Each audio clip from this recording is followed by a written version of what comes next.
Oh boy, it's Vietnam. Yay. And I forgot to change the audio settings. Oh, I can't change that here, can I? Well, we'll get it in a moment. Well, it's fine. It's fine. We'll get it in a moment. We'll get it. I noticed last night that not only did my wheel settings, camera settings, setups, everything got deleted. Not only did all that get deleted, but I also lost my audio settings, and I think I know what it was set to, but yeah, kind of annoying. So I did a whole stream last night, and the audio was a little bit too the game audio was a little bit too loud compared to the mic audio. It wasn't really that big of a deal, but kind of an annoyance. Um, so I've just set up a YouTube. You should be able to. There's nothing on there now because I just set this YouTube up today. But there is now a YouTube channel, and I'm going to export videos to that YouTube channel. I'm going to put this in the chat, actually. Since we're sitting here, I'm going to put this in the chat. So I don't know. I might leave this in the chat for every stream, but there is now a YouTube that you can go to.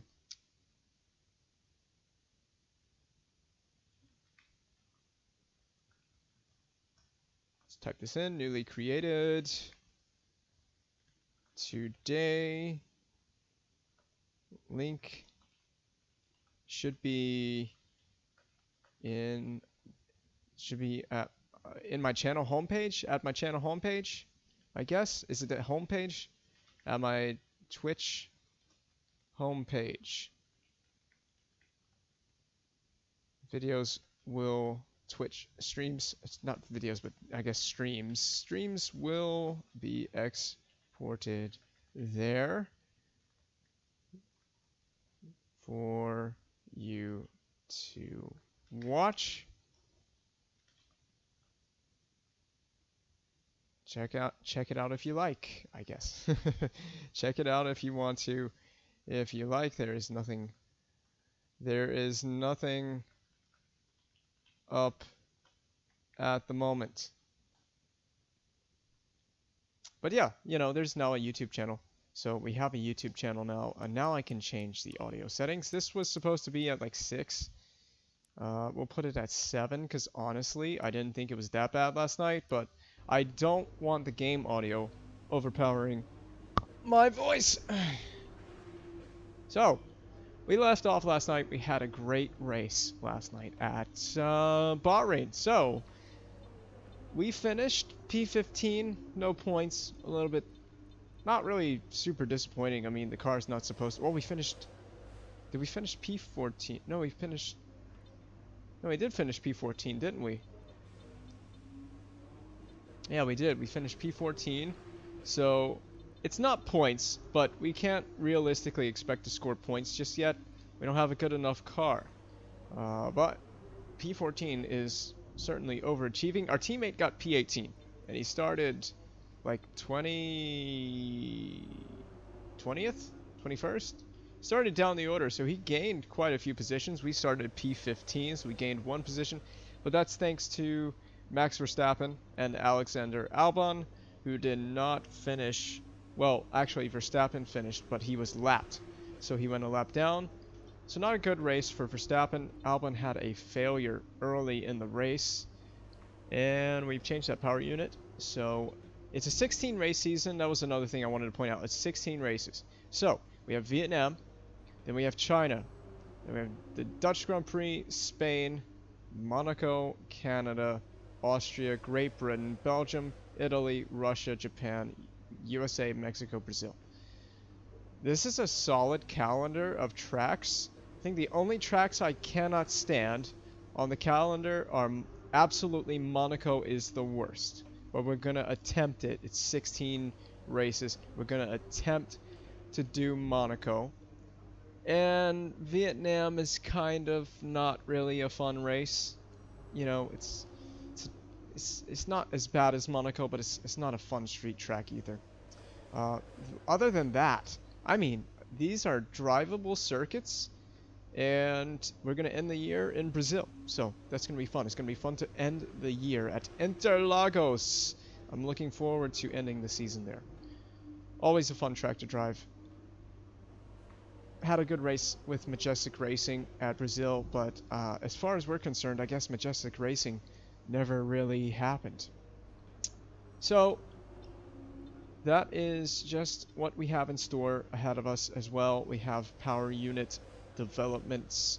Well, not just power unit developments. We have a powertrain part in development, aerodynamics, and a gearbox upgrade.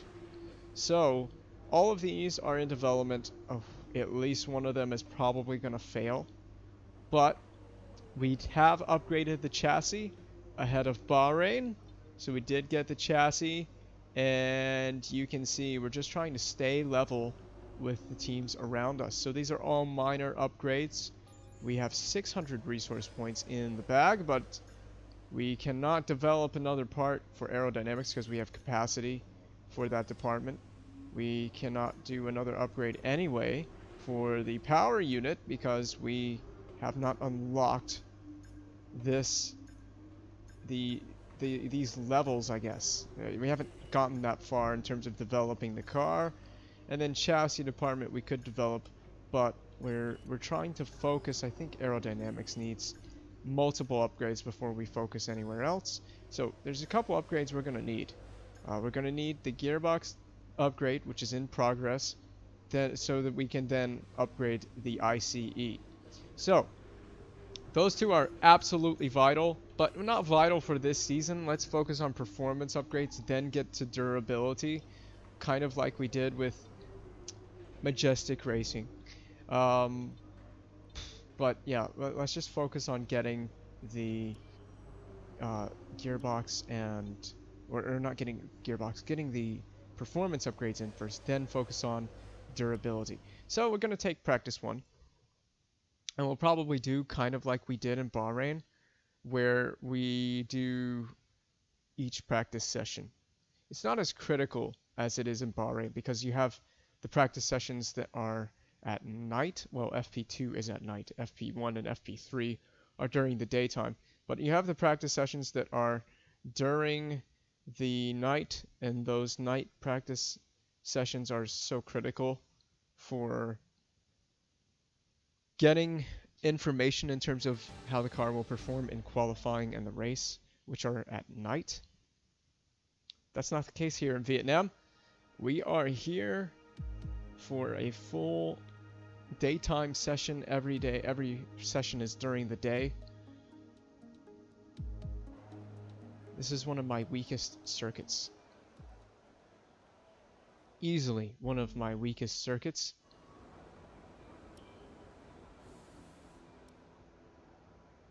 So let's put a setup on the car. I figure we can probably go... trying to think. I would say you want some downforce here. We're gonna go... let's go 6-7. Not worry. You know, there's a lot of straights. Let's go 5-6. Go 5-6. We'll try the same old differential setup that we've gone for in previous When you get a chance, make sure to run some of our practice programs. They don't all need to be done in one session, but there's valuable data there to help race strategy and car development. Okay, thank you, Jeff. We'll try the same thing that we've done in previous races. Quite a lot of heavy braking in this circuit, so stiffer suspension is preferable here. We're going to try and go for 3.5 with the ride height. We'll go for... it's risky. We'll go 4.5. We'll go 4.5. That's a little bit softer on the roll bars. I'm going to go to 89 on the brake pressure. We were locking up the brakes a lot at Bahrain, but there are some awkward elevation corners in terms of your downhill braking, and especially turn 10 at Bahrain, so it was very easy to lock up. I don't think that's going to be the case in this Track is race. quiet right now. Let's get out on track while it's clear. I don't think it'll be as much of a problem, as severe of a problem here. Still, the balanced tire selection will probably use softer tire selection, and we'll probably use the softer tire selection throughout the whole the whole weekend. So we'll do this on, I guess, mediums. Yeah, let's do some. Yeah, let's do this on mediums. We have so many soft tires, we can use the softs for the acclimatization. So we'll do this on mediums. And flying lap. We just want to get through the practice sessions. We're trying to rock right through the practice sessions.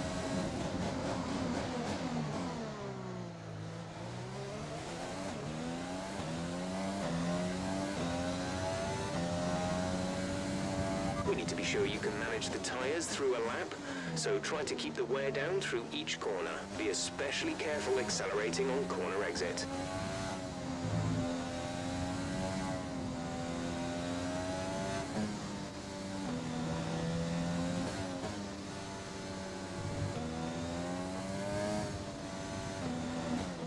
Oh, you know, it's been so long, I've kind of forgotten the track layout here.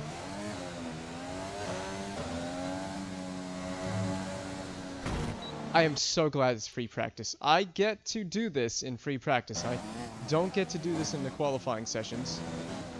I don't get to flashback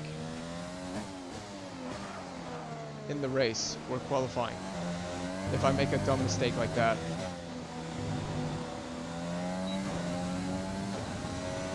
So this could be an interesting track to try to get a setup for, and we've already missed turn 1. To be fair, this is one of the hardest circuits. Even after you've driven it a few times, it's so difficult. Turn 1 is much tighter than I am thinking it is, and that's why I'm struggling.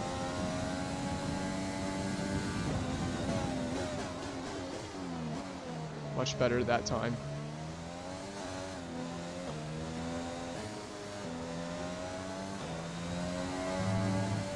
Oh! My God! Right? Engine okay. Off, engine off. I need to clearly learn the circuit again. So here's what we're gonna do.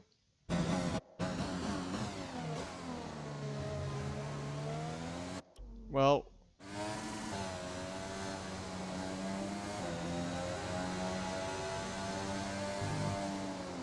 okay, what is the frickin' line through there? What is the line? God, I hate this track. I really freaking hate this track. You know, can we just omit this track? I'd rather go to Singapore than do this track.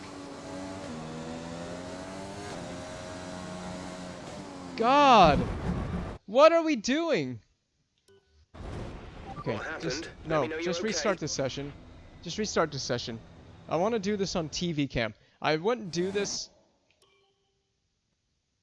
Yeah, restart the session. Just screw this. Okay, that never happened. Do I still have my car set up?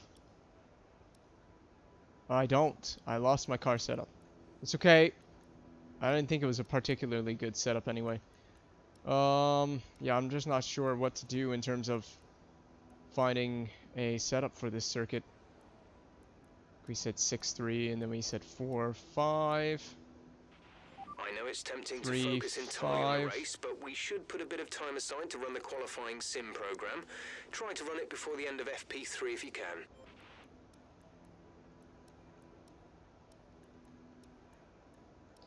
So, I normally wouldn't do this, but because it's Vietnam and it's still a new circuit for me, and I just freaking suck at this track.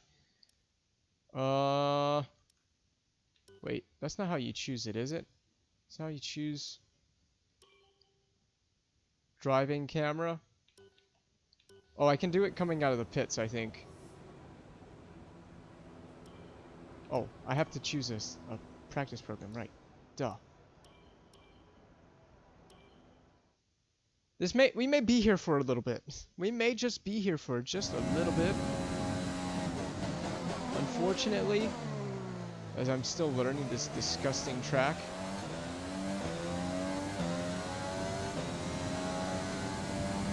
So they're gonna give me control, and I'm gonna change the cameras. It doesn't say driving camera. It said that before. But It's not there. It's not there. Nope.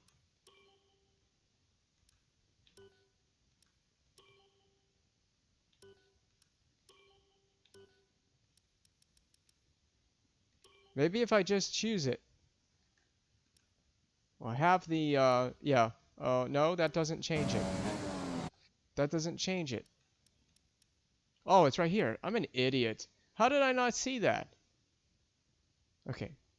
We're gonna drive from this camera for for this practice program, so we can get a feel for what to do, how to get around this track.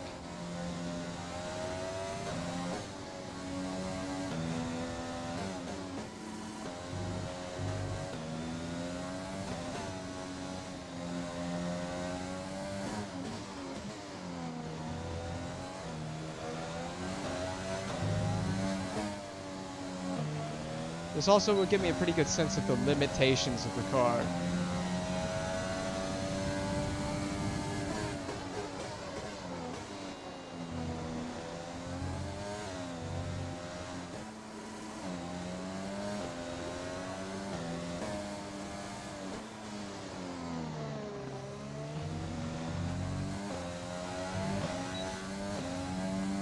This track is so bad. It's so bad.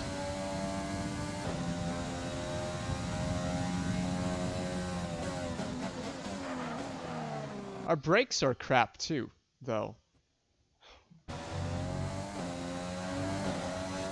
I'm gonna do this track. I'm gonna do it.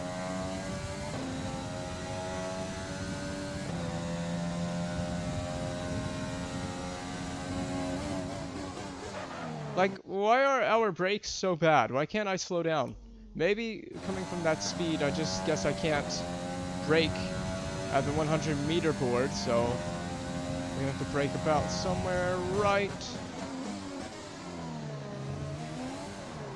God, thank you. Thank you. Absolutely love when the curbs make me do that.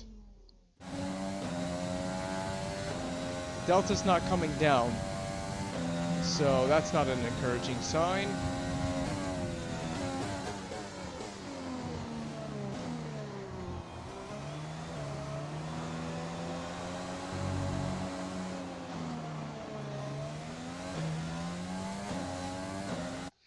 Screw it. I'm putting the racing line on. I don't care. Putting the racing line on.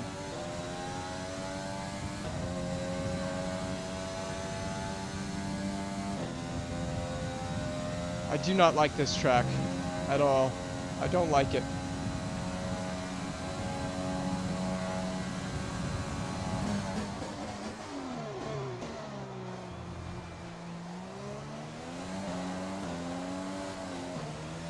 Traction is still garbage.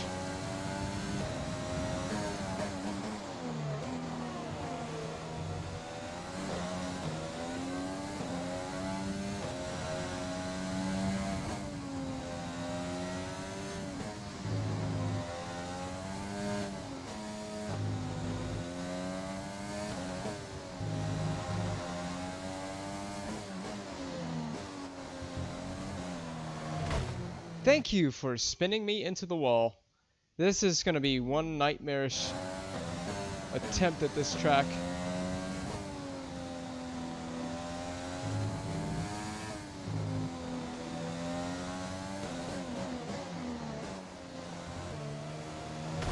Oh my god, there's just so much understeer in our car that it's almost hard to drive it around the track like this.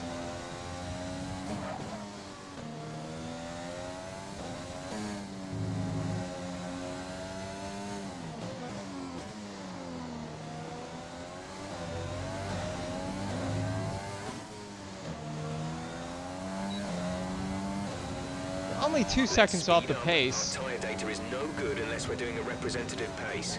If we don't get our time delta back in the green, we'll need to rerun this program. The car's all over the place. It's not just that I don't know the circuit. The car's all over the place. Like, watch the car on the traction. Watch it on power. It's so bad.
Oh, I just realized I went into neutral.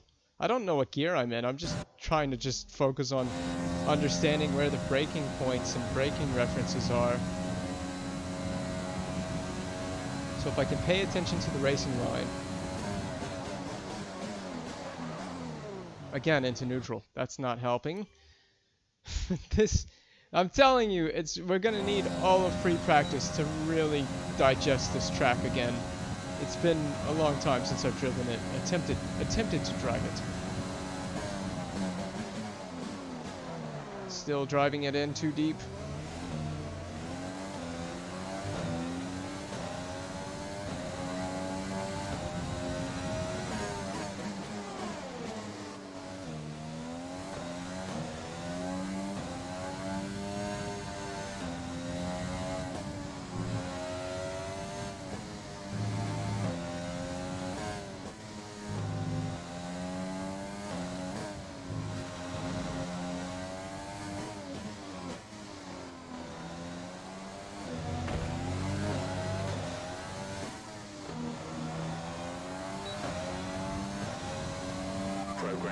We passed it, but there's a lot of things that need to be worked on, and I'm having a lot of understeer.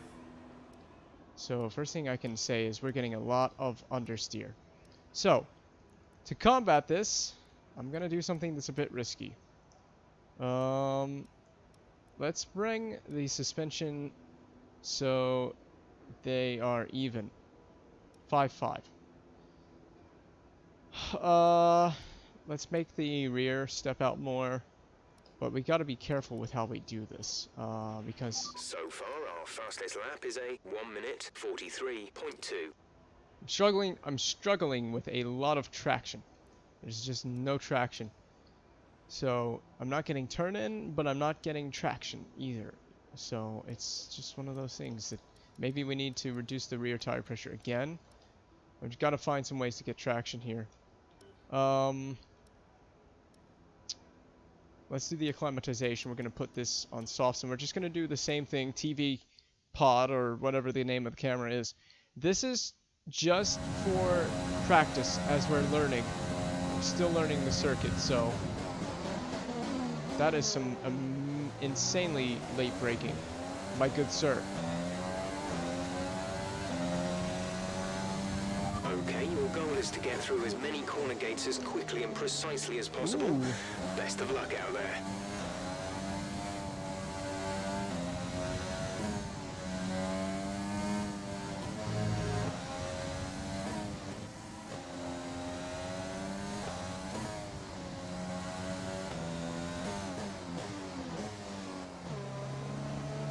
You can see just how much understeer I'm getting in that next to last corner.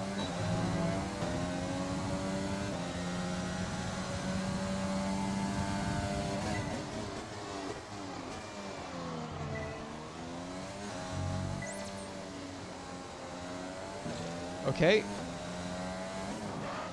Approaching the DRS zone. Watch your MFD for the activation point. Okay, I'm just going a little too try-hard right now.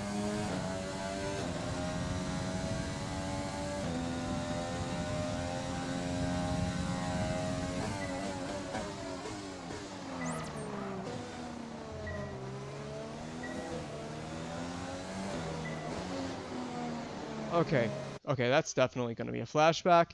It's free practice. I'm not here to necessarily do good. I'm here to learn. I'm here to understand the track better.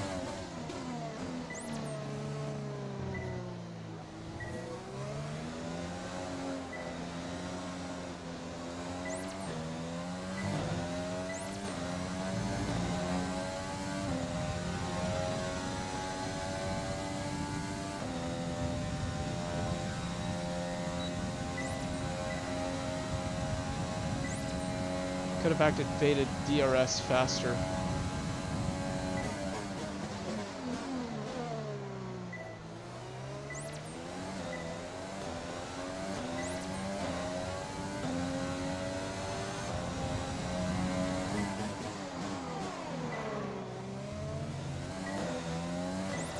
Yeah, I expected that to be green.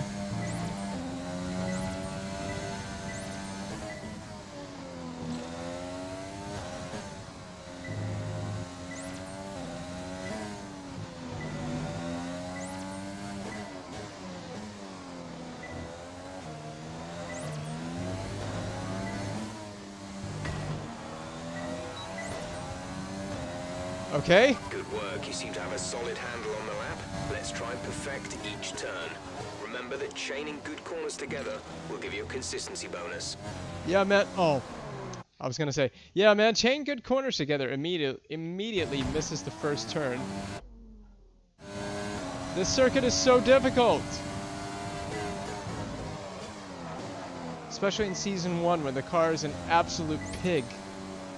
Okay, so we're still getting a lot of understeer. That counted.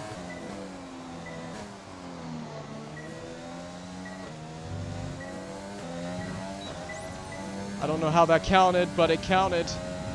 This is how poor we're gonna do here. Oh, I hate this circuit.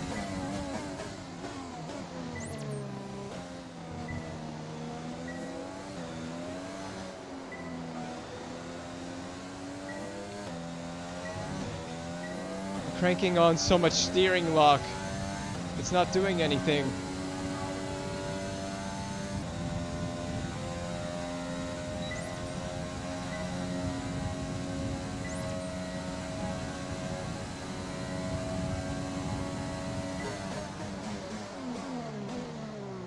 Just getting it stopped on the marks.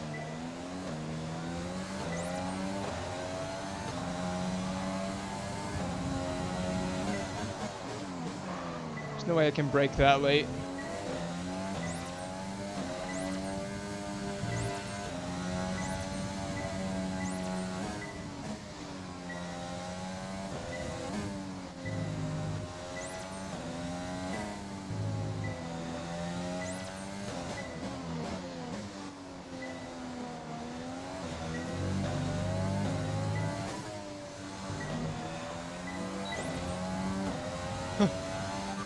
This is the final lap of the program.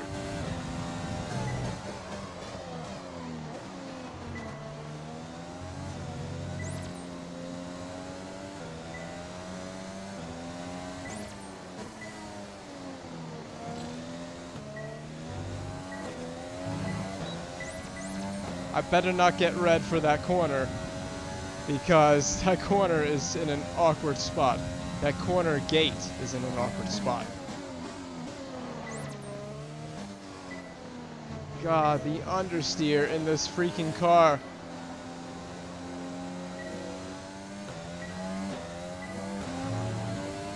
There's just so much understeer this year. It's so hard to dial it out. It's crazy. That's my biggest frustration, I guess you could say, with the handling. It's just the understeer is an abomination for those of us who don't like to drive with it. Driving around it is so difficult.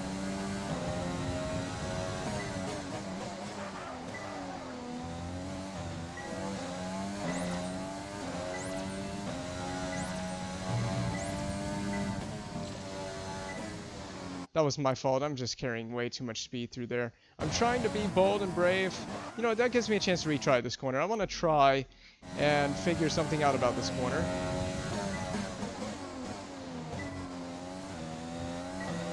Still green on that corner gate. Yeah, okay. I may have to downshift through there. This is a chance to learn. I'm gonna take my result from here, but I'm here to learn. So we need to lift.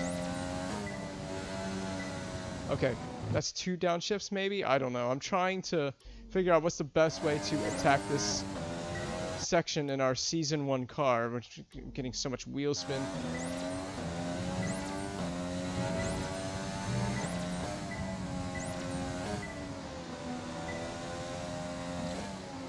Yeah, it's just so tough to carry the speed through there with this car.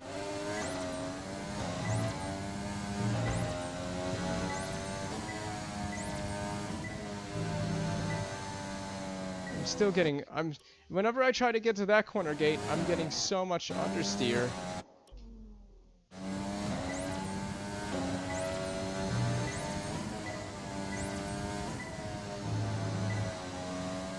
That seems to be much better. I still only went green.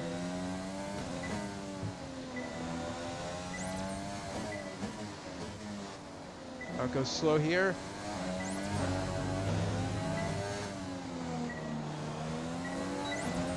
It's probably just green. Yeah. I don't care. Well, actually, I'm going to stay out.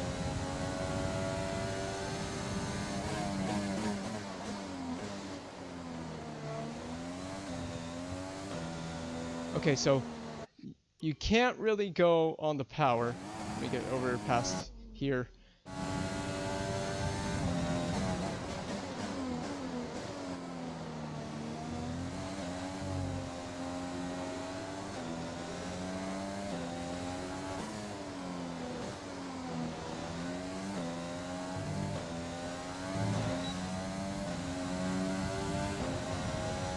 I mean, it's not my first time driving this circuit. It's not my first time. Out of fuel, almost out of fuel. You need to pit within the next 2 laps. That seems better. But the amount of understeer we get through here, through the midway part of that corner, is just awful. But we're a second up on the Delta.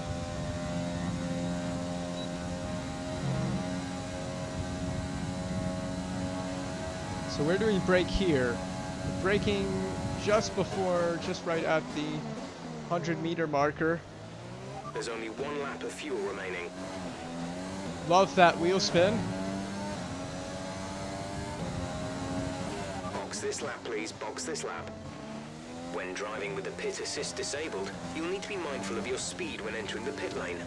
If you hit the limiter line too fast, you'll pick up a penalty. Watch the on-screen prompts that show your target speed and distance to the limiter line.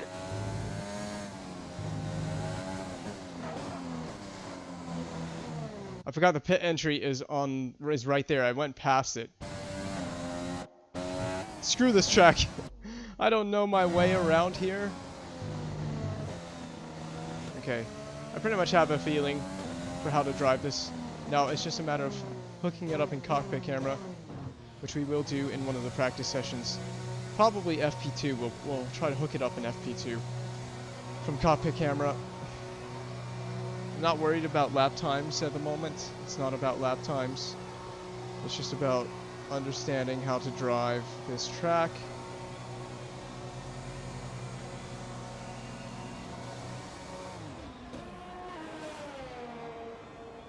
Ugh. Once we get past this, we'll be smooth sailing once we get past this circuit.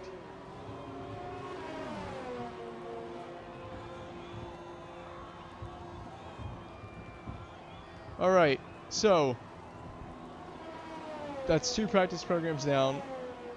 I might do here's what I might do for FP2. Let's do front wing damage. Well, I'm not really surprised. Car repairs have set us back a little. So not good. 22% wear, and I did like what, 4 laps, something like that.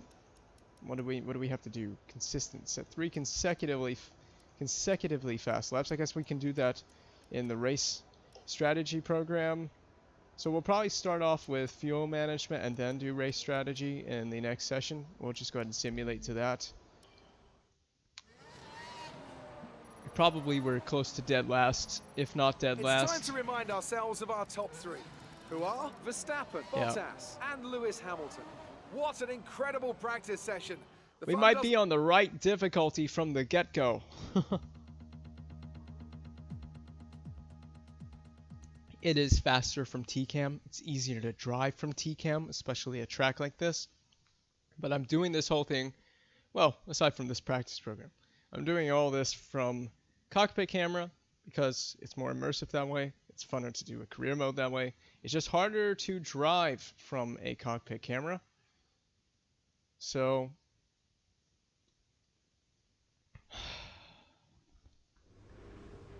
I just want to get through this. Just want to get this done quickly. So we're at 84 difficulty for this track. Oh, qualifying is going to be slightly wet in the middle. It's going to be mixed conditions. It's going to be fun. We'll probably do the practice programs from the TV pod. Definitely the fuel management. I still have to I need to get a grips on generally where to brake and, where to turn in and kind of get a feel for the faster sections of the track as well. And TV Pod is going to allow me to do that for the time being. So we're mostly green, purple in some sections, but mostly green. I'm just trying to learn the circuit again. So we want to do this on the soft tire. We'll just go ahead and do a flying lap. We're not going to drive out. It's overcast. See, I don't feel like I can brake that late. That feels like it's extremely late for that corner. We're testing fuel management here, so try to lift and coast going into the corners. Good understeer through there. Love it. Power, but remember, you still have to beat the minimum lap time. As I do a few more laps, I will build my confidence.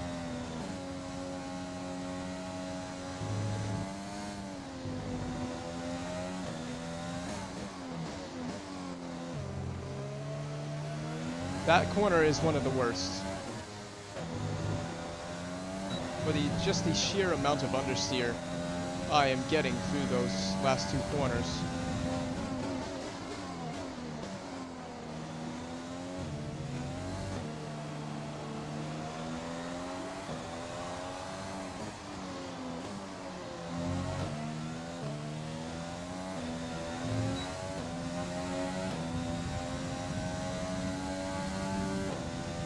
So once I get a good feel and a good vibe for the track, we will be able to go back to cockpit camera.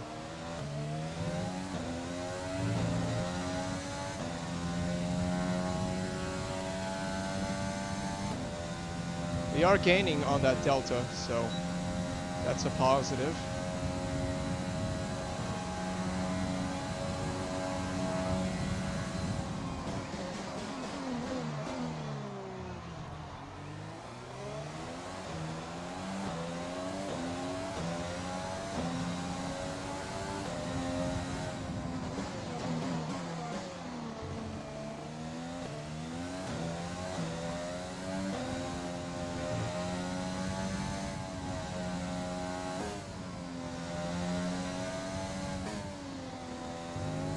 Oh man, those raised curbs are not a joke. They're not a joke at all.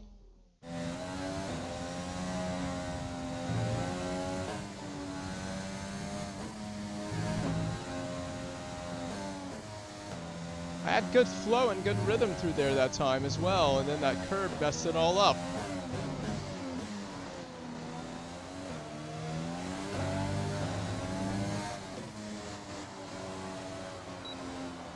Where's the finish line? Oh, it's right there. Oh, I thought it was further up. Well, that's just my mistake.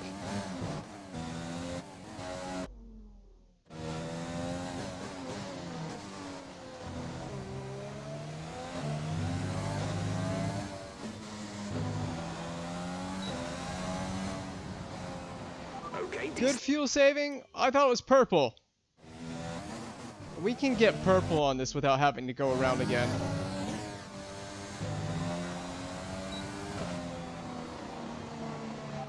Oh my god. I'm gonna have to try this a couple times, aren't I?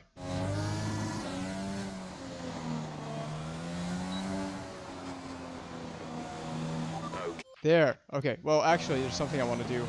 So I'm gonna stay out once again. So braking is about just where this curb starts for this turn. Down to first gear, very tight.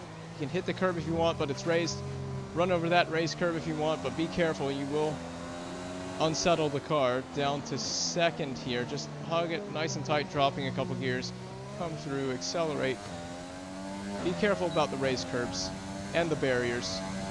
DRS is open. We're just flat out, all the way down here, 8th gear.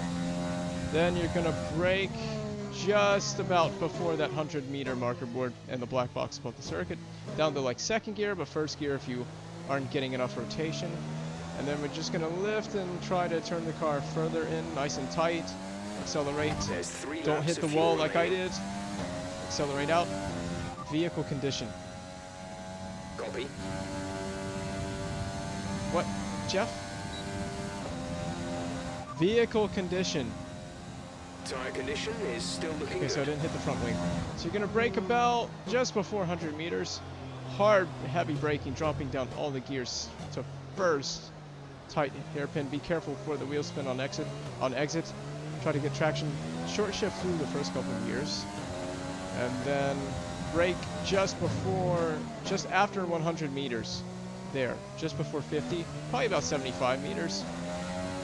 Again, heavy braking. This part's pretty fast, flat out, depending on the fuel loads or the tire.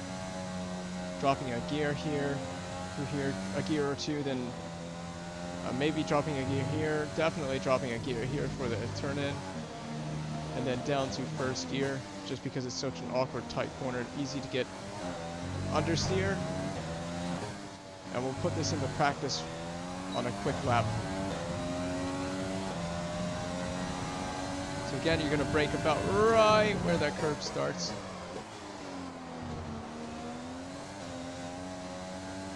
You have to modulate the throttle through here. We're dropping down a couple gears. You want to be tighter than I was there.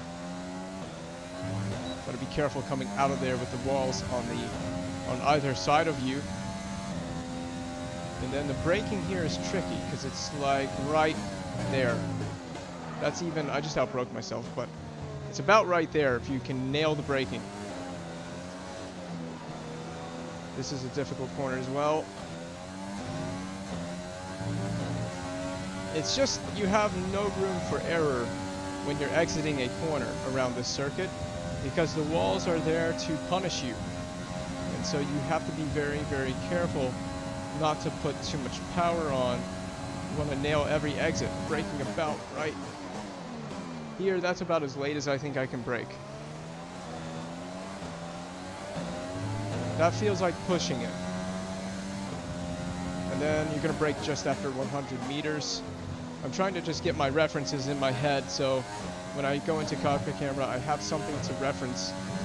And dropping a gear here just for the turn in, dropping another gear, maybe two, then back down the fourth for this tight one, then back down the fourth. So you're kind of in between fourth and fifth. I meant to go back to the pit, so we'll just press that. I'm just trying to get my bearings, and that's all that is. I may not be perfect with some of these, but we'll try to get our bearings set as much as possible. So now race strategy. We're going to do this from TCAM, mainly because, again, I'm still learning the track, and I just want to get through the practice programs. And this seems to be the best way to go about it. But during this session, I'm going to go into cockpit camera and try to drive the track a few times, just so we can get the feeling. Give us some consistent laps, please. We're looking for good data that we can work into the race strategy. But generally, TCAM is allowing me to get my bearings and set references for turn-in, braking, and all that stuff, as well as what gear I should probably be aiming for in each corner. This is a difficult track. I may do the race with the racing line just because it's such a hard circuit. The only other track I do that for is Coda. And that's because you can't see the apex of the turn one.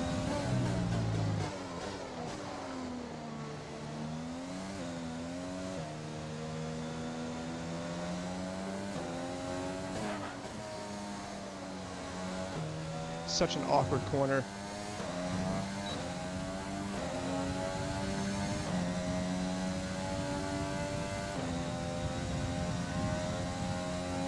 And then you're going to brake about right there. That feels like pushing it.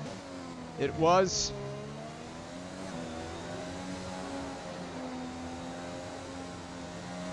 We just aren't getting enough rotation in that corner for my taste. It just feels like it's so slow. And it probably truly is so slow.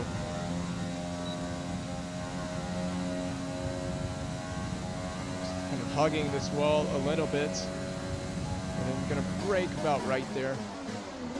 That seems about right.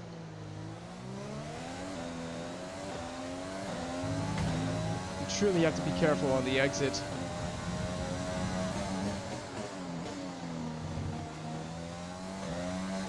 Be careful not to lose the back end on power like that.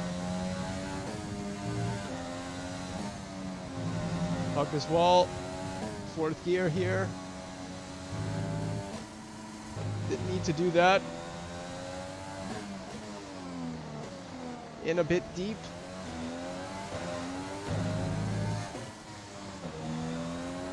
It's better to go in too deep than to understeer into the wall. You've nailed what we asked for. Keep it up.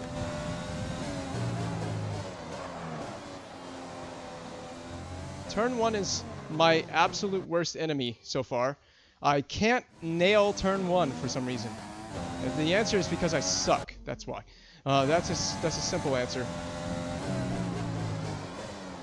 See, I don't think that braking reference is correct. I really don't. That's better.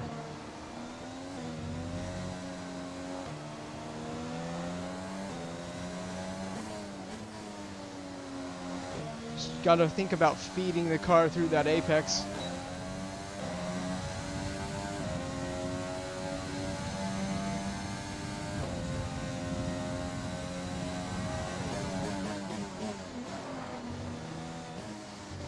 God! I just get so much stupid understeer in this car.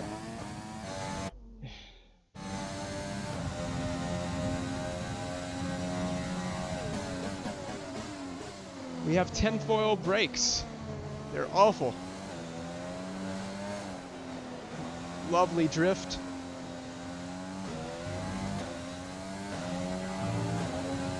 Yeah, the car is just all over the place in this circuit. It's just, season 1 is one of the most difficult seasons to do tracks like this at. It's so hard to do a race at tracks like this in season 1. Because the car is an absolute dog of a car. This traction is a nightmare.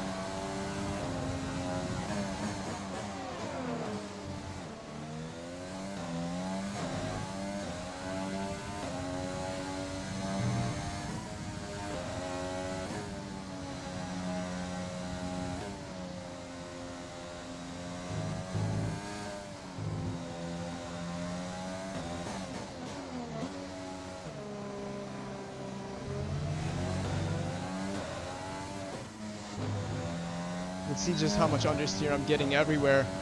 Okay, super job so It's far. awful. We're getting great It is data. terrible. Stay focused.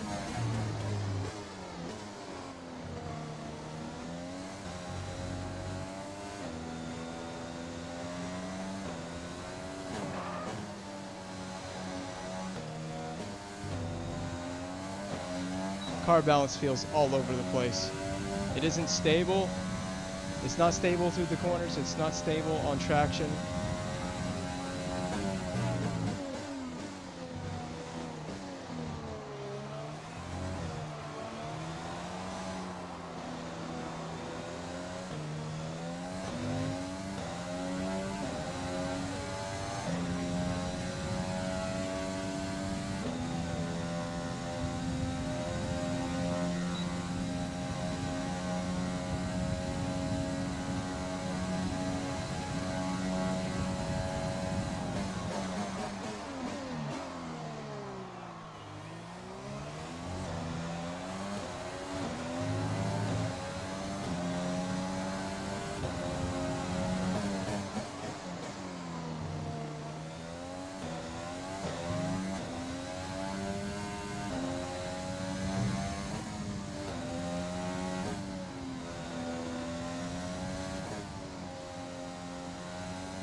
Starting to get a groove, kind of. Keep it up.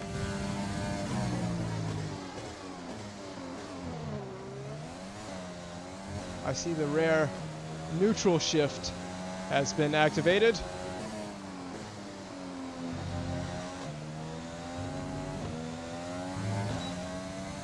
Much better. That felt better through that section. It's not perfect, but it's better than we've been so far.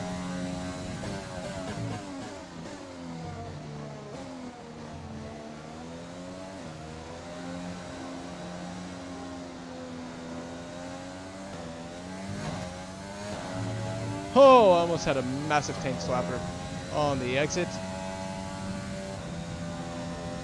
Vehicle condition. Jeff is not speaking to me today.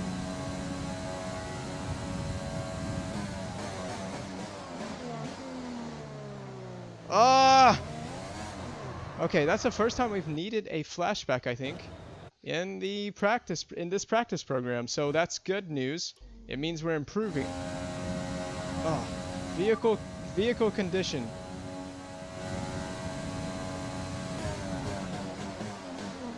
Is there something you're not telling me, Jeff?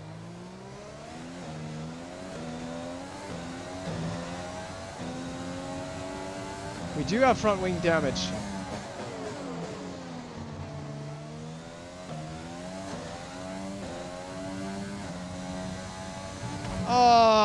Why do we have front wing damage again?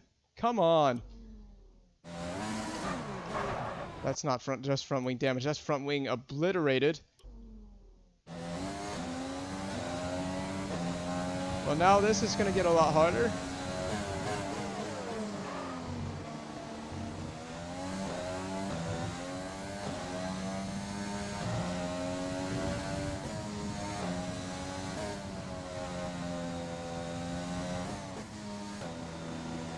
God, the understeer was bad enough already. You take front wing damage, you put front wing damage on the car, and it's even worse. It's just like it's a dog. Oh my God! I hate this track. I freaking hate Vietnam. This track sucks. This track just sucks. God, what are we doing here, honestly?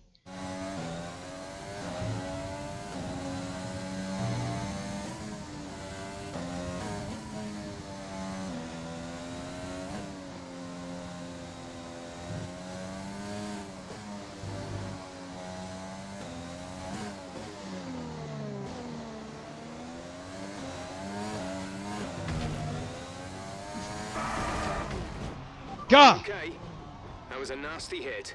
Turn off and wait for the marshals. I'm just losing time through that whole section.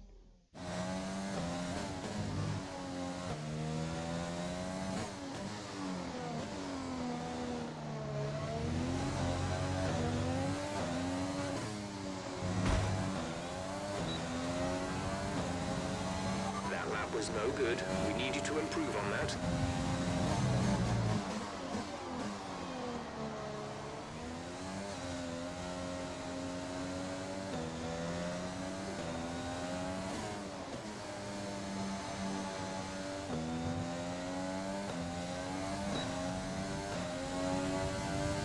Okay, apparently the stewards are okay with that.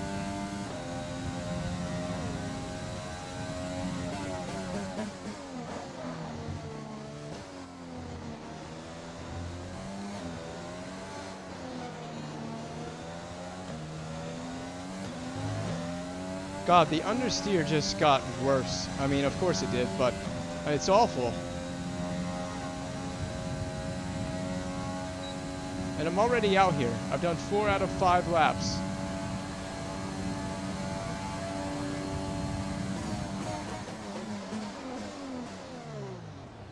Oh my God, I shifted into neutral again. This is the problem with doing this from TV pod. I can't tell what freaking gear I'm in when I'm downshifting. So 8th gear, it's 8th gear. You just gotta count down 7 gears, you know. God, I can't brake like I could before either. Season 1 is a disaster. I hate Season 1. Oh, I hate Season 1. There's nothing worse than the Season 1 car.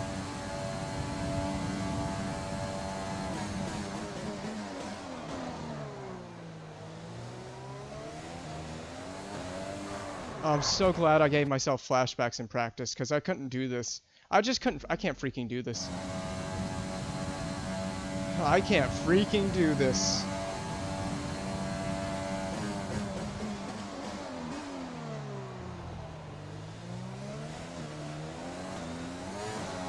Like, what is that? What is that?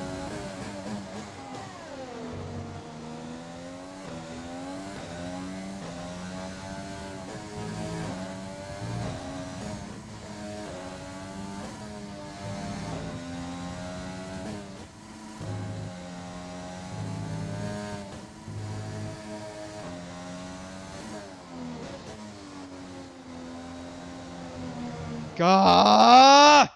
I'm gonna rage so much.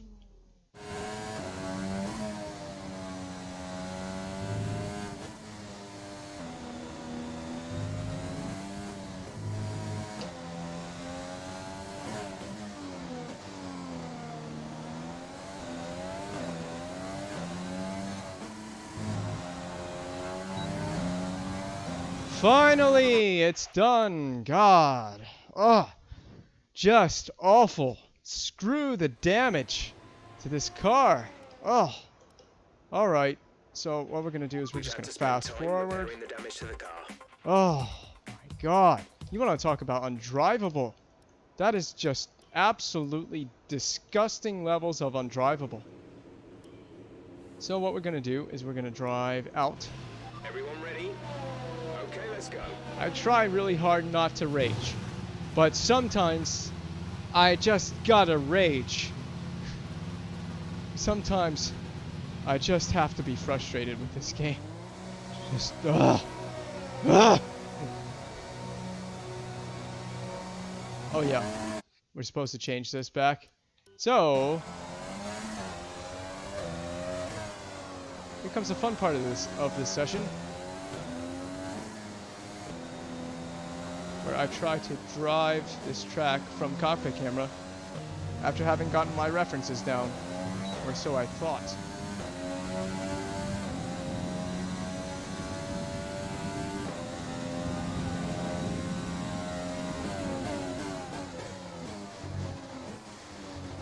I'll admit the racing line is a big help for me.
Totally gonna leave the racing line on for the whole rest of the weekend.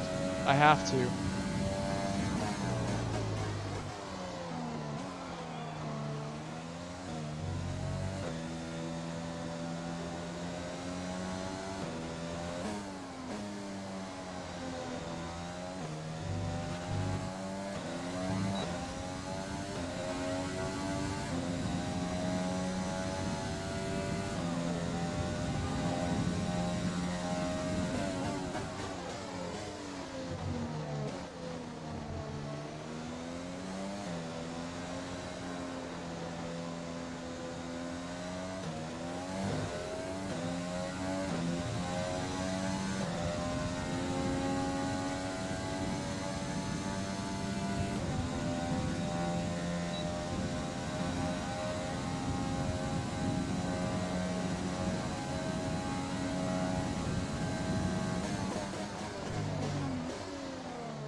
So as you can tell, it's not going so well.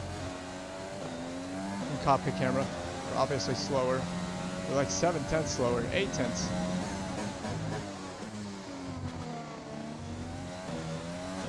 This is what I expect, though.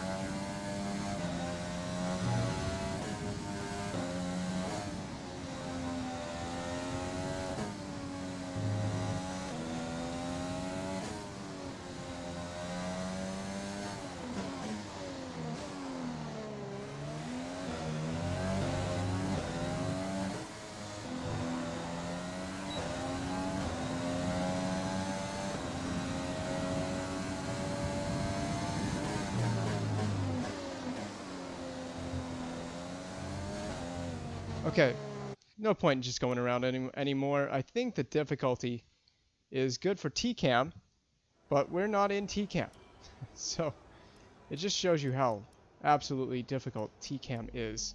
So we're going to get to FP3, and we're going to do FP3 from cockpit camera, and we're going to do a different The session has difficulty drawn to a close, so let's review well. our top three. Bottas, I mean, Verstappen, we're so, and Charles well, Leclerc. yeah, we're like a second off our teammate with medium tire, so I'm going to drop the difficulty a few more points. Oh, shit. Well, can I do it from this next screen? I think I can. I think I can do it from the next screen.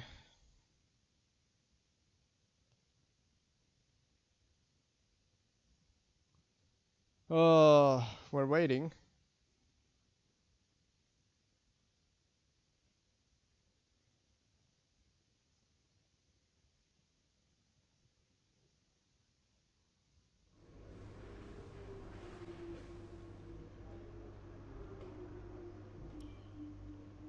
So we're going to drop the difficulty because this just is, yeah. So 80, I'm going to see how 80 feels. It feels like we're really slow from cockpit camera. But I already mentioned I kind of expect to be slow from that view.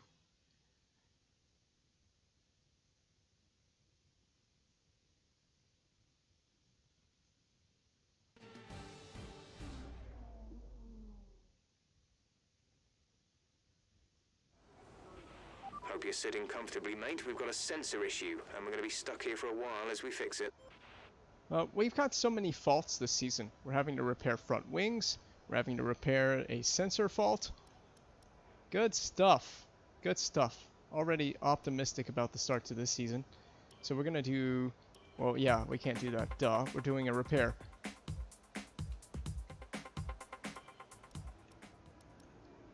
Do ERS management and flying lap.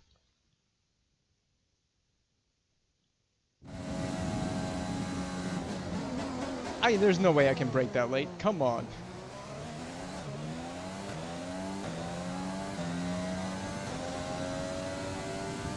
In this program, we're looking at ERS management.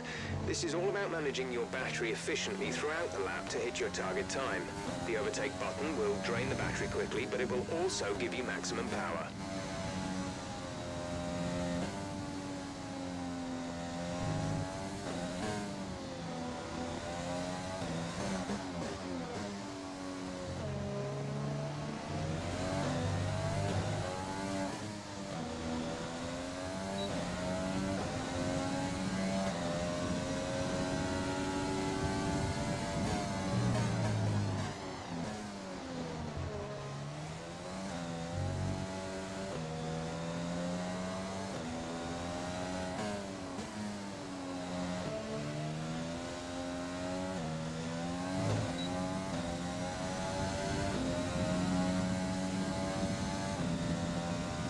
All right. Much better.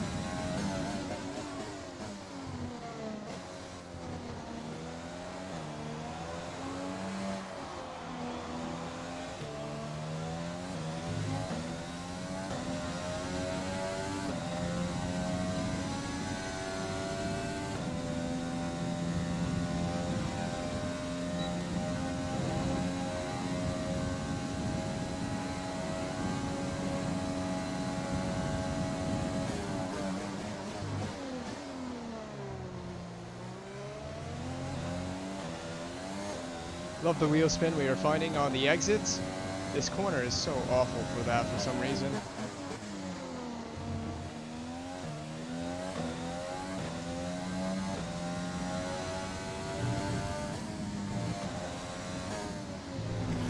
Forget that I touched the wall. That never happened. It never happened. Oh, okay, well that's fine. We'll just flash back here.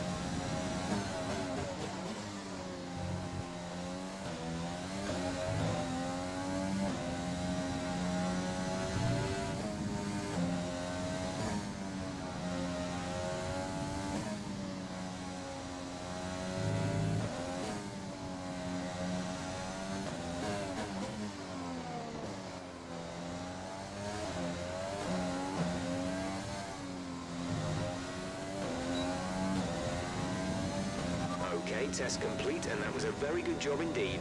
We got a lot of valuable information out of that.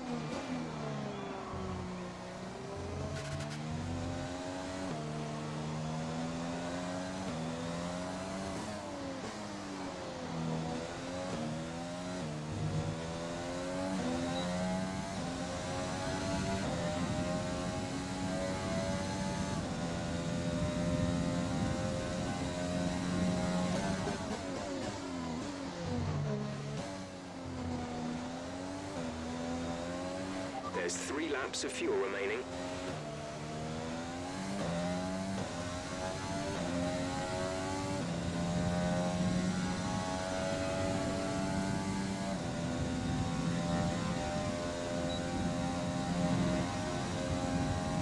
Just gonna try one more braking into this hairpin.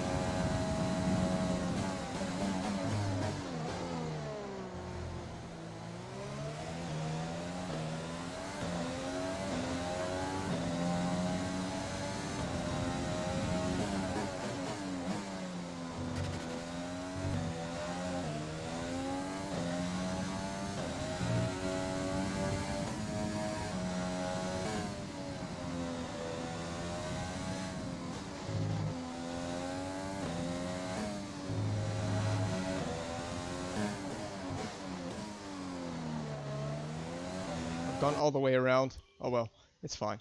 So, do I want to do qualifying pace? Yeah, we need the resource points, I guess. I don't really want to do it, but we're here, so let's do it. Let's just try to knock this out quickly. All I gotta do is drive the track. It's as simple as that. I think we're gonna race at 81 here. We'll put it to 81 for qualifying and see how good that is. If I'm not qualifying my teammate by less than a second, then I'm fine with it. About 7/10 is about the maximum. Okay, this is a quali sim. We've estimated the times our closest rivals will be doing, so that's what we need to beat.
Got a pretty good exit out of there, I guess. I mean, we made up the delta on the exit. So the delta on this program is really close, which lets me know we might be in the right ballpark for difficulty. Possibly.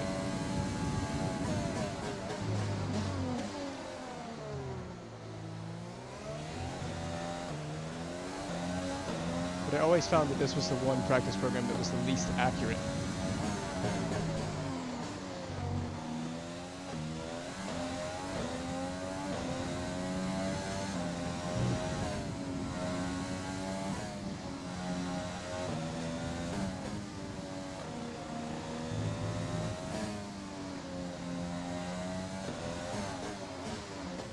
Oh, please turn.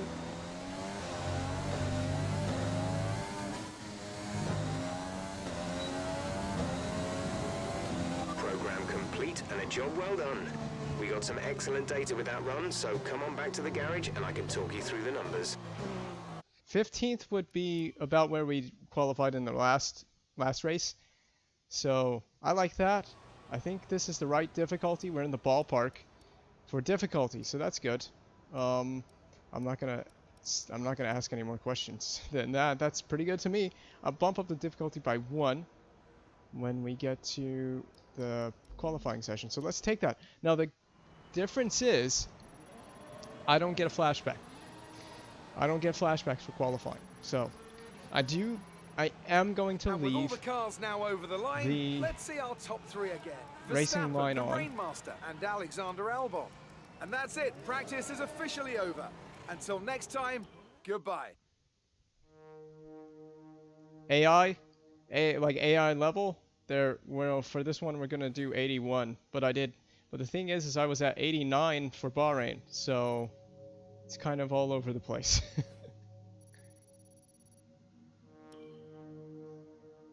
So we'll bump it up by 1 But that seems to be the ballpark difficulty for this race. I also suck at this track, but we'll do our best. We'll do our best.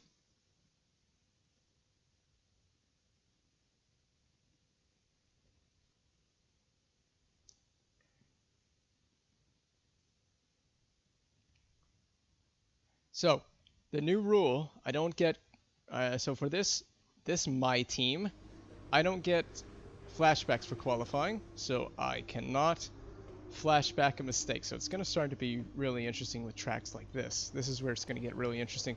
So we're at 80 for this race. I'm going to bump it up to 81 just to maybe make it a little more interesting. We were at 89 for the first race. So AI's kind of all over the place. But this is also a hard track for me personally. I never have been able to get to grips with this circuit. That's the only reason the racing line is on. So I don't even know how to drive this track properly. I can admit I don't know how to drive this track properly. So we're going to put the old power unit, but we're going to put the power unit we ran in Bahrain back in the car before we do qualifying.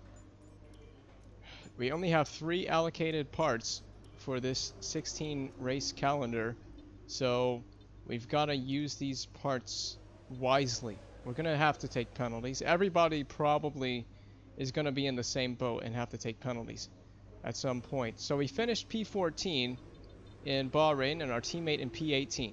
We started at P15, so a pretty good race. I think the difficulty was just about right. In Bahrain, we'll find out if this is the right difficulty at Hanoi. This track is very, very hard.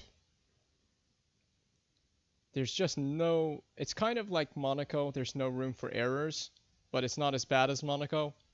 But there's 2 things I have difficulty with. Traction and lots of understeer. And that's 2 of the worst things you can have at a circuit like this. It's just... There's no room for errors. On exit, especially. On corner exit, you just can't make mistakes.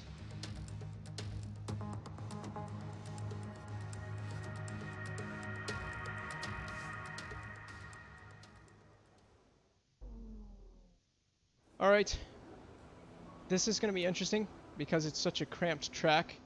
We don't want to get caught out in qualifying, so we're going to have to pick a time when the track is the least busy. I'm going to probably run with the setup I was running in free practice. And, you know what? I don't know if I may play with that. I may play with the transmission if the first lap isn't good. Expect to see some rain about 10 to 15 minutes from now. What? Well, that's a shocker. Well, we're going to have to prepare for some rain. So, the first lap we do has to be pretty good. Although we may not make it out of Q1. So, I'm going to run with this setup. This setup feels pretty good. It's a little bit on the understeer side of things, but we can run with it. So I don't think there's going to be rain before the end of the session. If you want to know specific information or make certain changes to the car during a pit stop, you can tell me what you want over the radio. Press and hold the radio button to activate the system, and you can either speak the command or select it manually from the radio screen that will appear on the multifunction display. Okay, While we're the fine. radio is active, We're fine. cycle through command groups with the MFD button. Alright, so here's what we're going to do. We're going to let them go and rubber the track in. We're going to go out now. All clear the garage, please. Car ready to leave. We're going to go out now, try to set our lap while the track is starting to clear up, because they're all starting to come in after setting their initial first laps. Rain doesn't look like it's on the way until Q2, which I think we'll be lucky to make Q2. We did make Q2 in the first qualifying at Bahrain, but I'm not going to get too carried away here. So racing line is only on because I genuinely have very little experience with this track. It's not my first time driving the track, but I'm just so bad at this track that I feel it's fair to put the racing line on, try and at least give a good race, and who cares if the racing line's on. I mostly just need it for braking references, because I have tried to establish most of the braking references without it, but I find the racing line is good for this race. We'll try not to use it next season at this track. I mean, I do know where to brake here. You generally brake for this corner just before 100 meters, so right there is about the limit for me, or at least that's what I'm finding with the car. And then up here, you're going to brake just after 100 meters, so I mean, I kind of know where I'm trying to brake at, like just about right after 100 meters. We've got a Red Bull, but I think he's on an in-lap, so I'm not too concerned about him. If he isn't on an in-lap, we need to pull away, or back off, I mean, and try to build a gap, but we're going to see. Is he coming in? Yeah, he's coming in. Okay, so he is not a concern.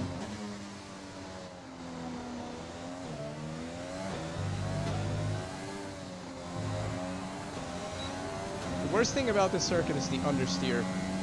It's so hard to control.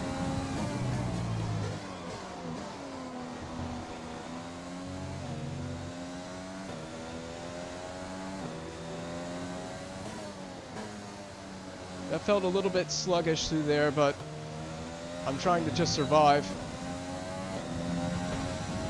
Tapped the wall, but that was with the front tire, I think. So we're gonna brake about right here.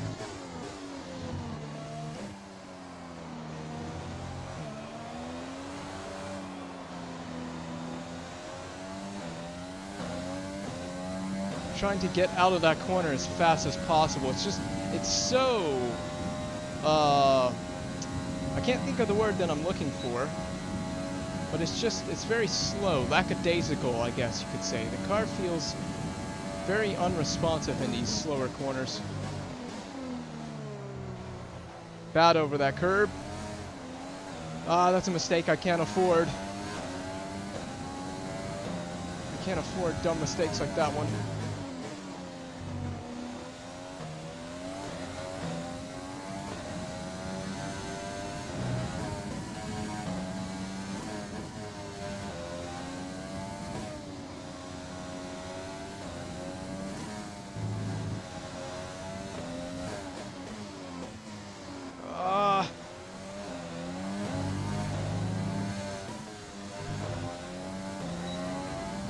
It is probably last. No, it's P14 with a mistake. I'll take that. That's pretty good for the car. The worst thing is the Season 1 car is absolutely awful. That's what we learned with the last My Team career save before it got corrupted. So we learned that the Season 1 car was terrible. And so I'm doing it again, and I want to shoot myself.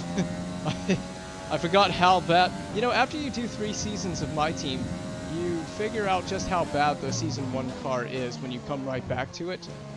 It's bad. It is. We have one upgrade on this car so far, and it's a chassis upgrade. And it's a minor chassis upgrade.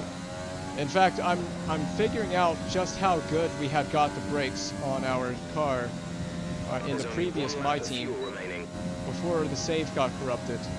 The brakes were so good on that car. The brakes are terrible on this car. It's like we have tinfoil for brakes. They're terrible. The car is also pretty rough over the curbs, but it seems like every car is rough over curbs ever since they implemented the new physics.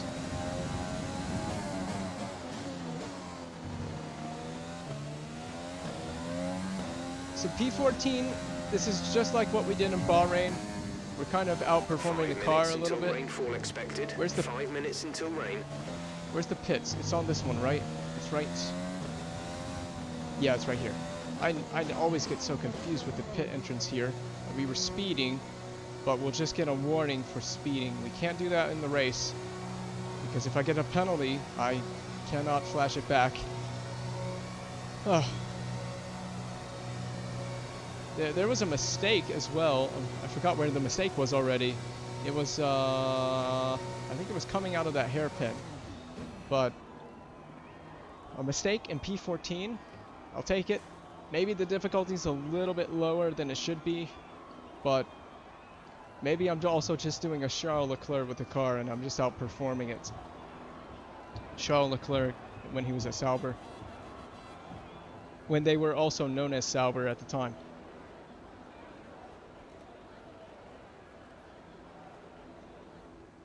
I'd like to imagine that's what I'm doing. It makes me feel good about myself. So, how far off our teammate? He's doing a 1 minute 40, so we're more than a second. Yeah, you could certainly argue the difficulty is a little bit low. Yeah, I felt like the difficulty was right, but it might be a little bit low. I don't want to be that far off my teammate. So, I mean, that's the worst thing about this game in terms of the AI. They're kind of all over the place from track to track. Soon. Expect the first drops in the next few minutes. Okay, well, I don't think it's really going to matter. I don't think we'll be going out anyway. But the AI from track to track are just kind of all over the place. So you have to guess at certain tracks. I learned this with the previous My Team career. We just kind of have to guess in terms of what AI levels. Some tracks you figure it out, and once you get it figured out, you don't have to guess anymore. But our best lap so far is a 1:39.5. I mean, we are still 2.3 off the pole time. So I don't know. We have last place is almost 4 seconds off the pole time. There's not enough time to go out, I don't believe. And I don't... Everybody is... We could go out again. Our time... We're 22nd in the speed trap. 330. We'll have to go out. Let's try to make Q2. Let's just go out again. We have enough time. We're set. I want to try to make Q2. We have the pace, but that means I have to do another lap. And I don't want to... The less laps I have to do at this track this weekend, the better. But we probably won't make Q3 if we make Q2 anyway, so we'll just put in another lap for the team.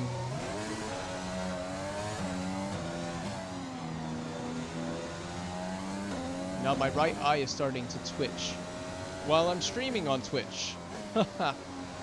That's not even a funny joke. I have 5 laps of fuel in the car. I guess our fuel efficiency hasn't been upgraded yet, so it may not be a big deal. Oh my goodness. This is what I mean about Season 1. You have so much understeer in the car in terms of the handling, and it's very difficult to dial it out. At least I personally find it is. Until you upgrade the car does get better with time as you put upgrades on it, which makes sense. You expect that to happen. 1 minute 19 remaining in the session. We should have a clear track. We can take our time getting around, actually. We're not that far from getting back around to the pit straight. This is the only track that is in an F1 video game before it's ever actually been raced on. Heck, it may not even actually be raced at all. So there's a good chance that they may not ever race here, depending on what happens in the future. They're not racing here next season. So I think that's pretty odd. Interesting fact. So I'm gonna go quiet for a little bit. I need absolute focus.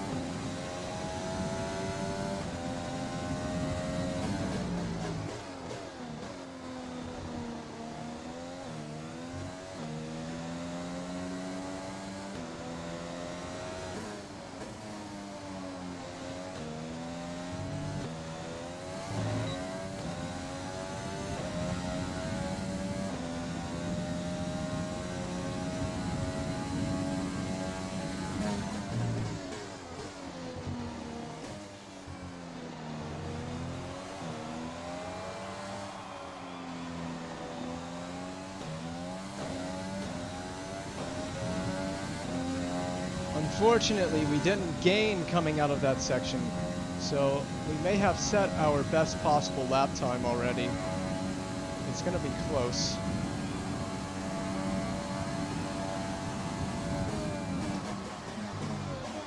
Oh, there's rain falling. Uh-oh.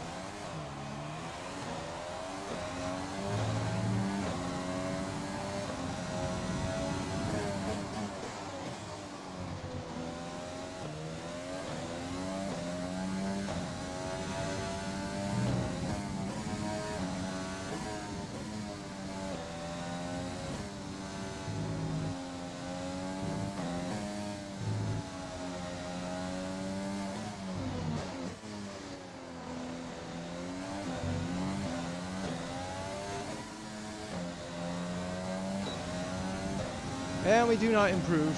We did not improve. And that's unfortunate. We did have time gain, but I think the rain coming out at the end, it definitely got trickier. We just got a little bit unlucky with the rain.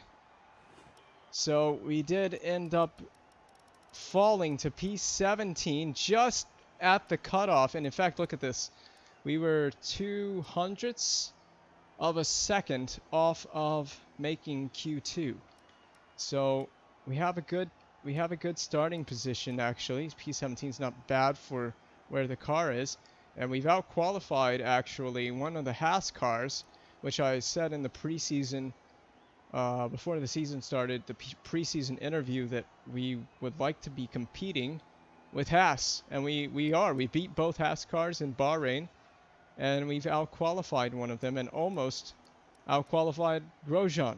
So this is going to be a pretty interesting race, competitive. Delatraz is a second off of our time, basically. I mean, he's basically a second off. But that kind of makes sense. He is a rookie, and a low-rated driver is like 50-something, so I kind of expect that. But you could also argue, you know, do you want to be... Should you be more than a second off your teammate? I don't know. In the same car? Nah, I don't know. I think in Bahrain we were like 7/10 off of him in Bahrain. But my justification is he's very low experience, low rated. And my excuse is I'm getting more out of the car than he is. Just a little slight to Delatraz. Sorry about that, buddy. So now we have the race session. And so this is where it's going to be difficult because I have to be consistent. And if we crash out, we crash out. If we break a front wing, we break a front wing. If the AI takes us out, the AI takes us out. If something happens, a penalty happens. Now, if a penalty does happen, and if I deem it, or if chat deems it worth flashing back, then I will use a flashback on a dumb penalty. I had a dumb penalty given to me in Suzuka that didn't make any sense before, and I used a flashback for that. So I am not against using flashbacks for dumb penalties, but I won't just use it for any random penalty. So coming into this race, here's the standings. Again, every point matters because it is 16 races. This season, we have already had a race in Bahrain, and we are now in Vietnam, and we go to China, and we will be finishing the season in Brazil, not Abu Dhabi, which feels absolutely right. And most importantly, we don't have to go to as many street tracks this year. Just this one and Monaco, I think, are the only street tracks this year. So fortunately, we have a lot of really good tracks that we get to go to, and most importantly, we don't have to go to Paul Ricard, so that's nice. Let's just get into this race session. No more babbling on. I'm just gonna leave the difficulty. I think we should just leave it at 81. It seems to be pretty good. I want to make sure that the race, most importantly, is just competitive, and that we have a fun race. That's all I'm looking for. And I'm not really necessarily going after full-on realism, but we're just looking to have some fun.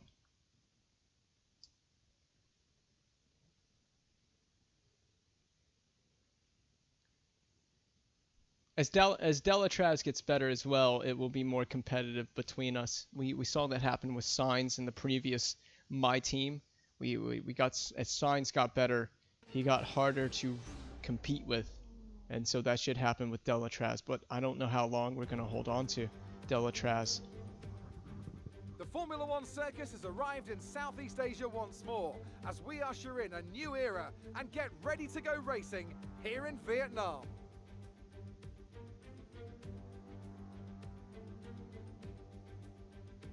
It's a track that combines the bespoke design of a traditional race circuit with the tight, close barriers of a street track that our drivers race on today. 23 corners and a total distance of 3.4 miles. Watch out in particular for overtaking into the braking zone at turn 11.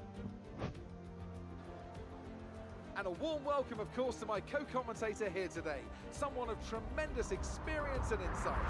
It's the man himself, Anthony Davidson. Obviously, Max Verstappen is feeling pretty good about his chances here, and I have to agree with him on that. It's a clean run down into turn 1, and the car is completely underneath him.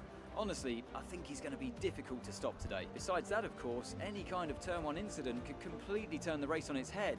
Let's keep our fingers crossed everyone can get through in one piece. Before we begin, let's take a quick look at the grid lineup for today's race. Max Verstappen put in a fantastic Max on lap yesterday, pole.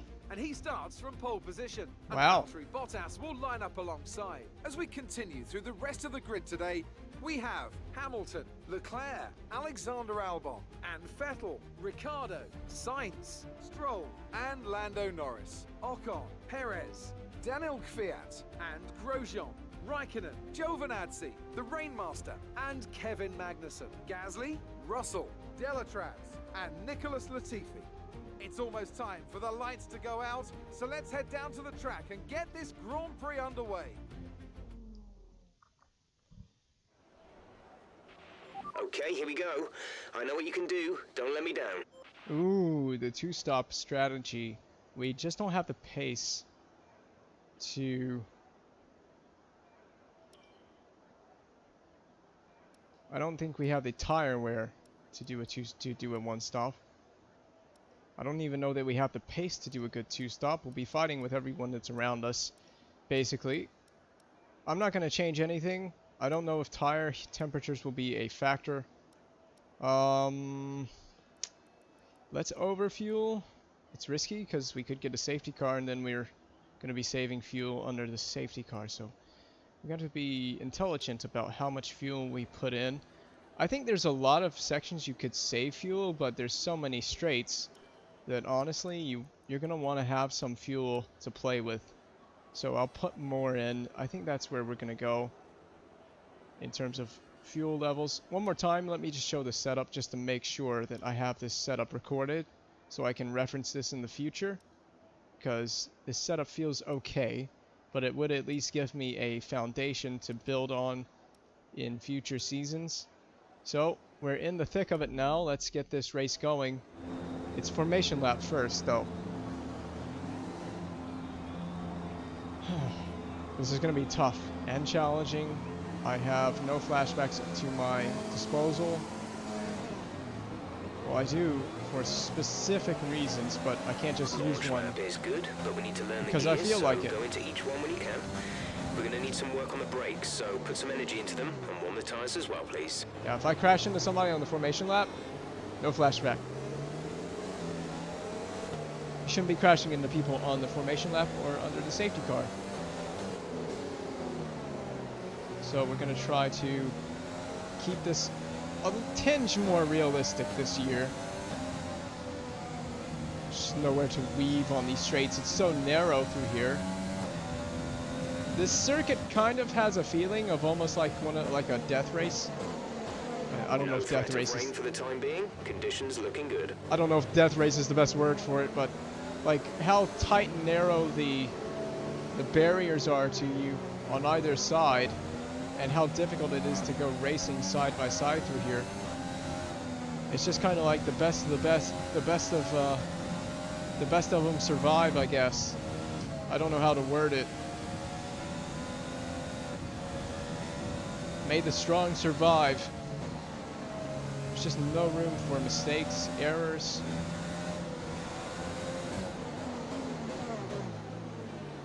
But it's faster than Monaco. That's the thing about it. It's faster than Monaco.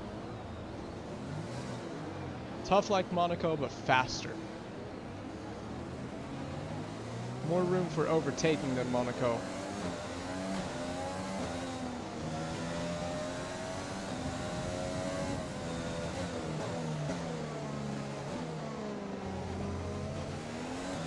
Just trying to find any way to get some temp into the tires.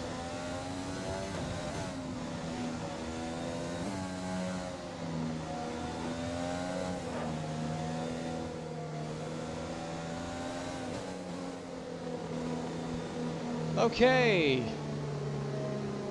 Formation lap done. Race start is just ahead.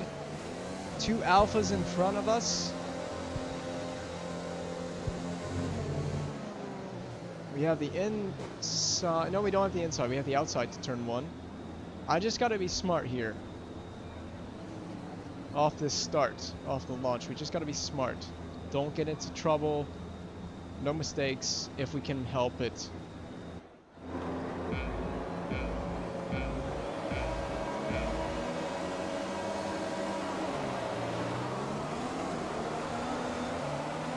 Felt like a slow reaction off the start. Oh!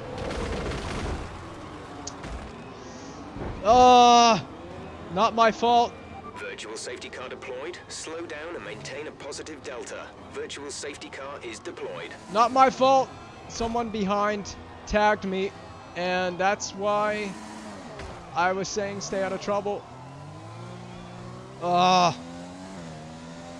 Box this lap. Pitting this lap then. Come into the pits at the end of this lap.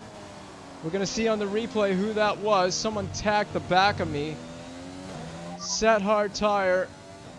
Copy that. Hearts for next box. That's frustrating, but it's not my fault. I can take solace in knowing I did not do that. I kind of moved a little bit into the braking over to the right-hand side of the track, but I didn't expect to get tagged and spun out. Check your MFD for a new strategy Yeah, I know, option. Jeff. I know. VSC ending, we're going green. Maintain positive delta until the green flags.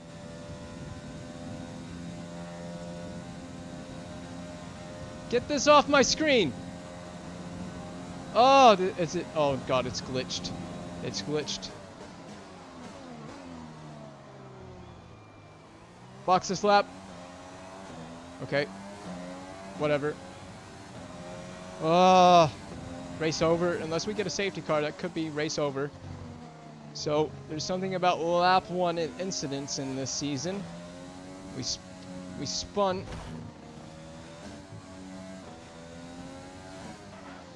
We spun under our own volition in Bahrain, and then got taken out into turn 1 here. So, I sped. 5-second penalty as well. Everything's going bad. Everything is going wrong in this race. We'll have a 5-second penalty on top of the wing change and pitting for tires.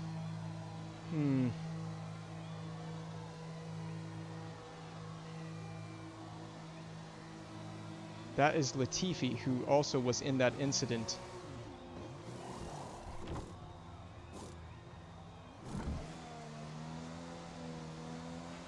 Go, go, go. We need a safety car in a big way. We'll be doing one more stop today. One stop left in our strategy.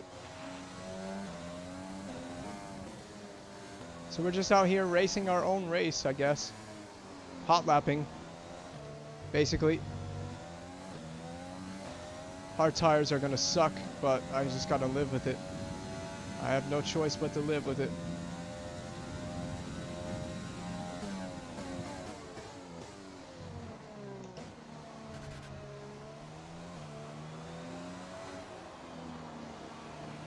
Use your overtake button more. It's time to utilize some of this energy.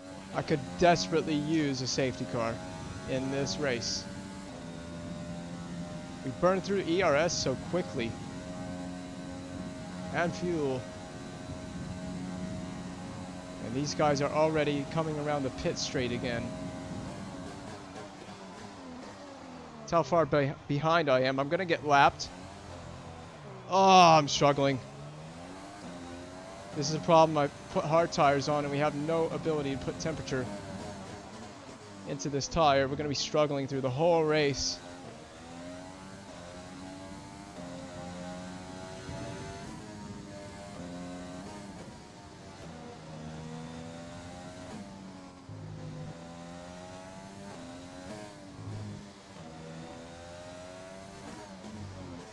Take these tires as far into this race as possible.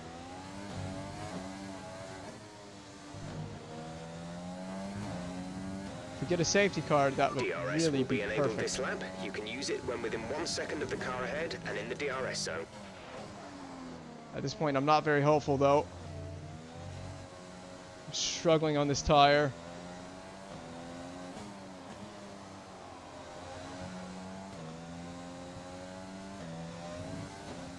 You can see the temperature's just not in the tire. It's going to be a rough, long race, and we're going to pay for it.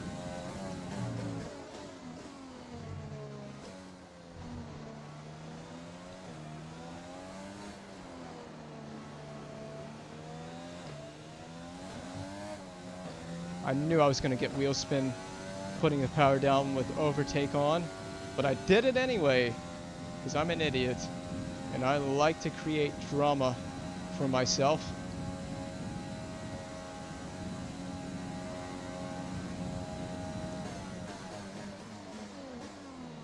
Absolutely trying to hammer down through the gears. Should have just taken a penalty and started from the back.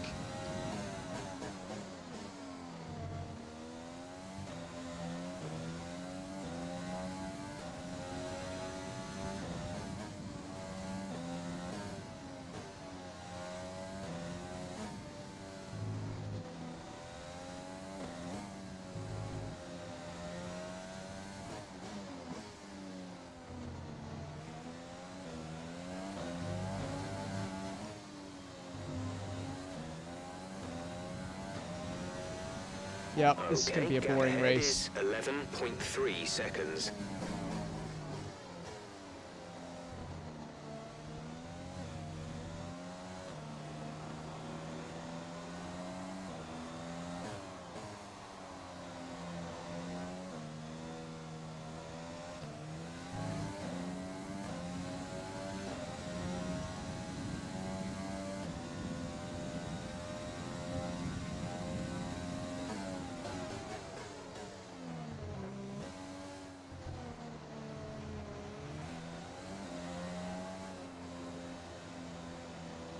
I have nothing on this hard tire, but I gotta stay out on it. I gotta put it on and just gotta stay with this hard tire as long as possible. It sucks, but it just kind of is what it is.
So this is a very, very lonely and boring race.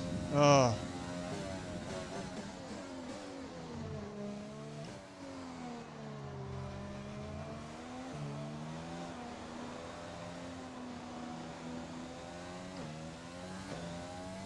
You see, I just am not enjoying life on this hard compound tire. It's not a very good tire right now. Very low grip. Very poor performing, very difficult to get and keep temperature into this tire. Trying to brake hard at the end of every straight just to get a little something going into that tire, but it's just not performing at the moment.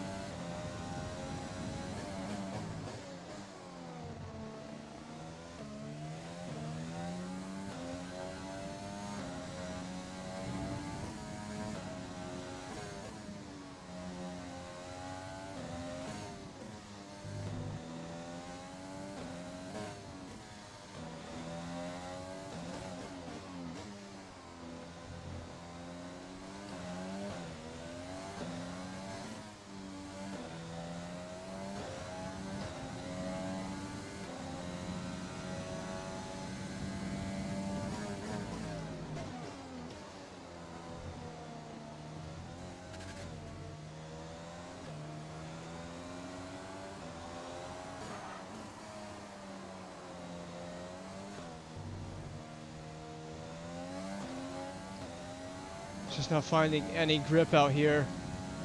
Oh, this is going to be the most difficult stint of the season.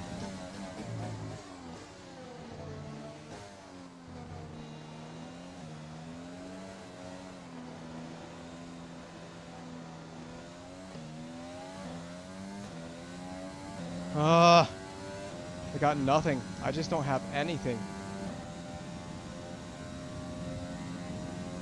Can't seem to reel Nick Latifi in either. They're so far off.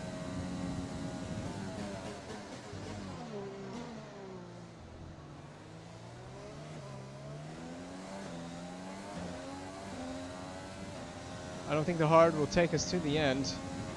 Fuel is looking really good. You're managing it well.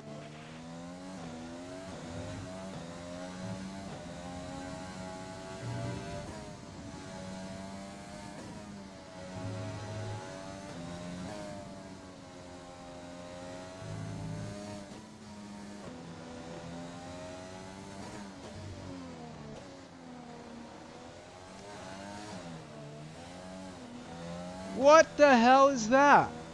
Honestly, what the hell is that? Alright, screw this. I'm cranking up the differential in the hopes it'll do something for me.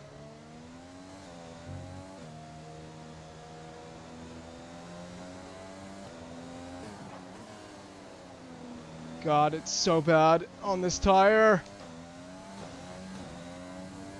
It's so awful on this tire. I can't describe it. It's just bad. Oh.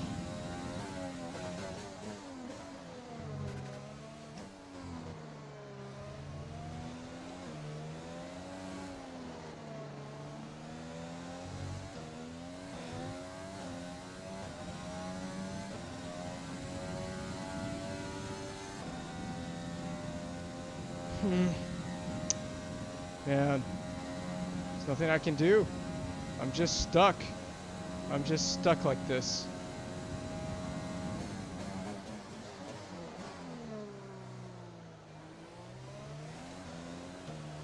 Look at the traction. It's just awful. There's no traction.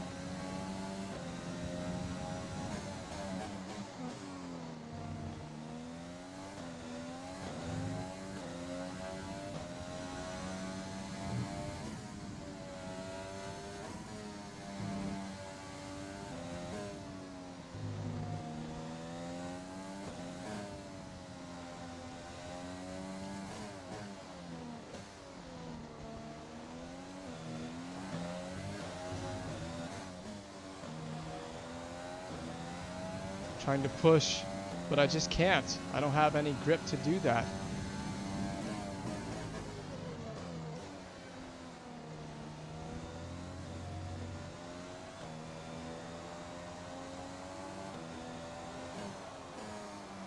Car is plowing a lot in the corners.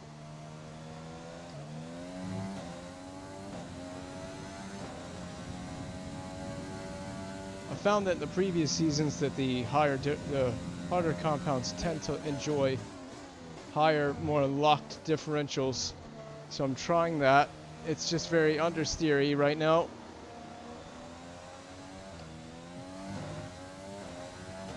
Alright. We're fighting sometime, but it could be fuel related. I don't know. The rears are cold, so we're not doing enough to keep the rears in temperature, in the temperature range.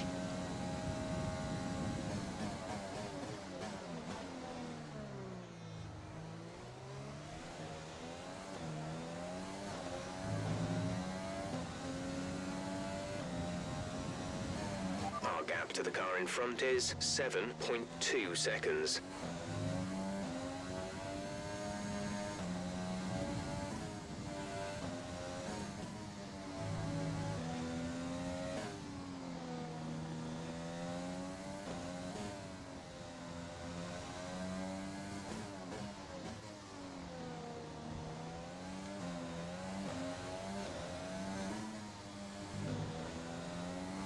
Alright, we found a personal best.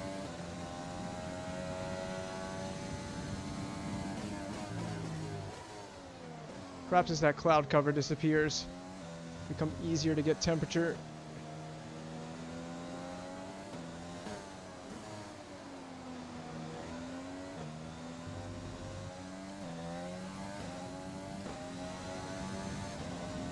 Reeling Latifi in. Finally, we're making some progress.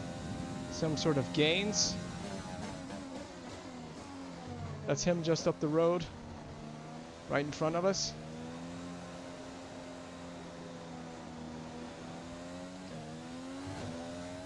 We need so much wheel spin coming out of the corners.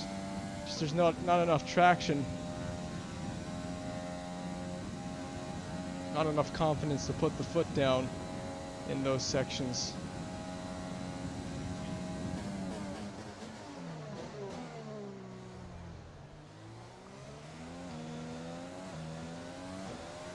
So that's Louis is coming in Delatraz for his stop. in the pits. He'll come out well ahead of us. Surprised that's not track limits, but I'm not going to complain.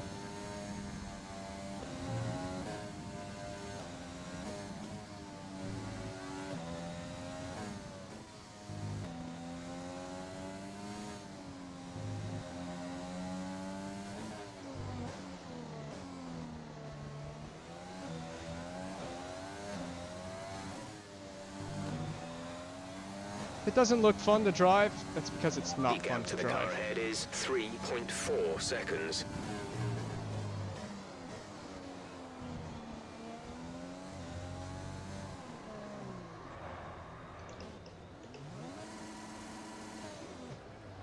Gosh, I just blew all the time I gained.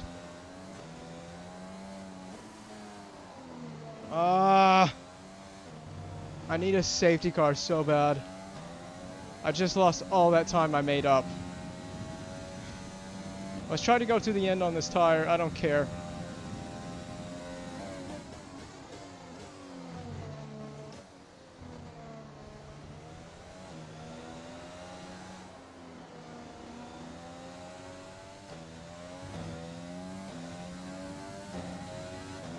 Oh, I don't know that that's going to happen. They're almost halfway there on 10 laps. They'll be gone by lap 20. Life is difficult. That spin not helping. Oh my God. Give me a break, please.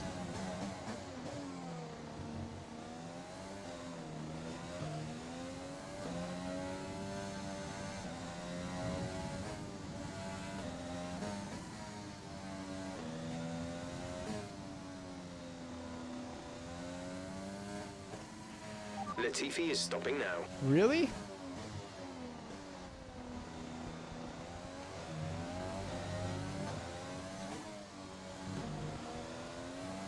Really wish I hadn't had that stupid spin on the last lap. God, I'm an idiot.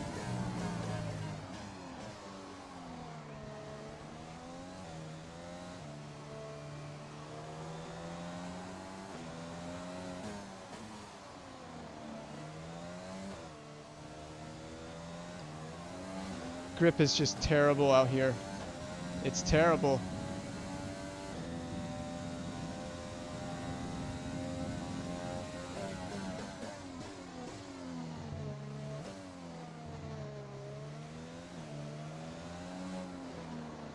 Did you put the soft tire on again?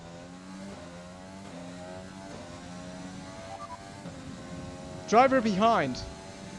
Latifi is behind you. The gap to the car behind is 6.0 seconds. They're on fresh softs. We think they've got one more stop. What an idiot! He'll have to stop again. We need to stay out. We could still make up the position. Now, even after all of our mistakes, we could still finish ahead of the guy. Let's try to do that. Let's try to do that.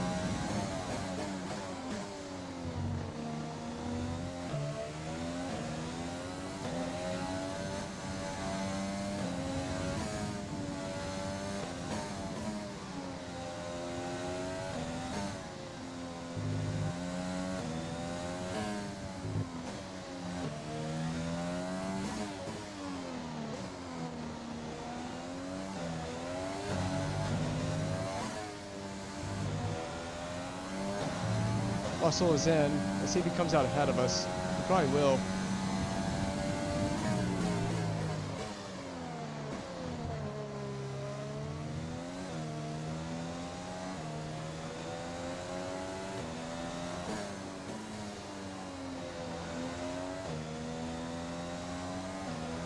Yeah, he's 12 seconds ahead. Even with a pit stop, that's how bad I've been.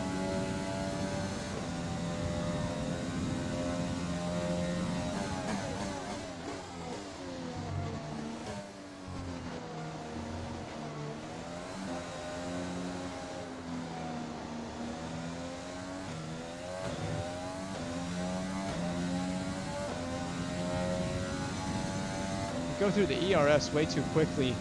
It's just way too quick to go through the ERS.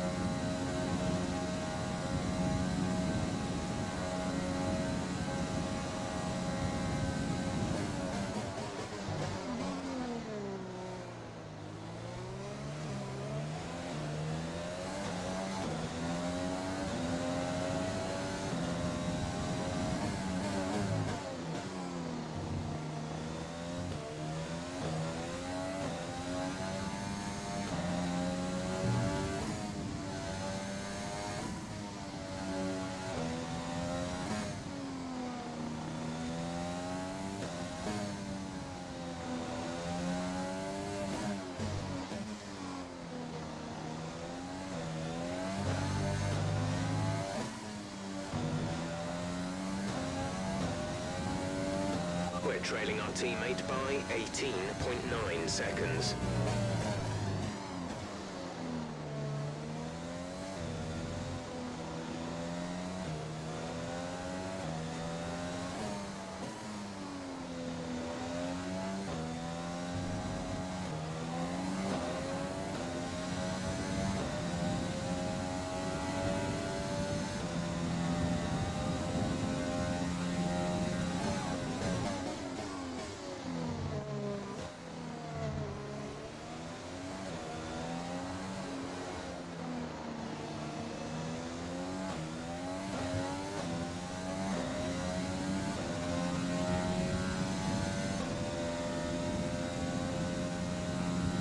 Oh, man.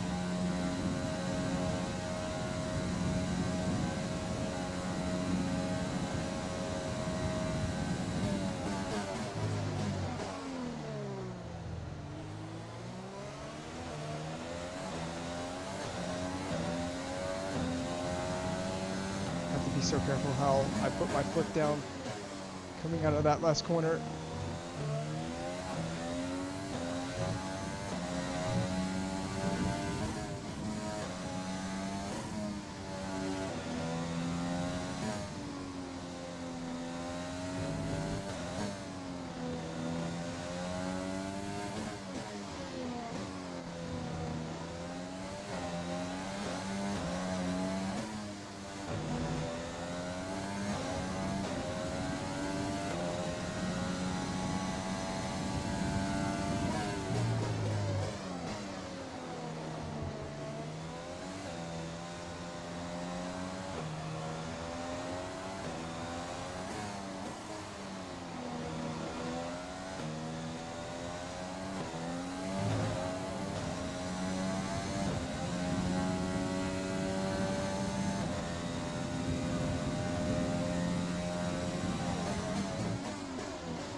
Oh, that was close on the exit. Too close for my comfort. Look at the helicopter flying over the circuit, watching me dawdle around in 21st with absolutely no pace whatsoever.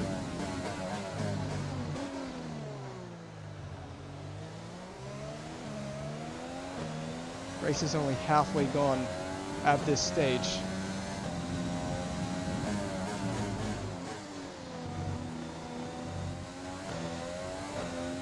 No need to worry about tyre condition for now. Everything's looking good.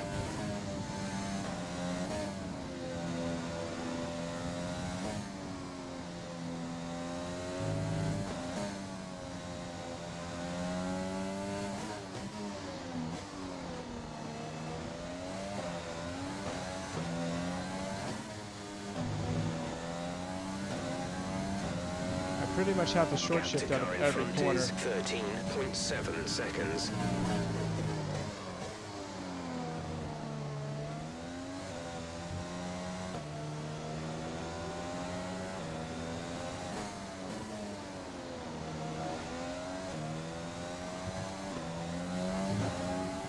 Question is, do we stay out as long as possible, hope for a safety car, and see what happens? I would like that idea. It may not be that feasible of an idea, depending on tire wear. But it would help us a lot if we could get one. Fuel is very, very marginal at the moment. At this point in time, it is. So is ERS. I'm going to save some fuel into these hairpins.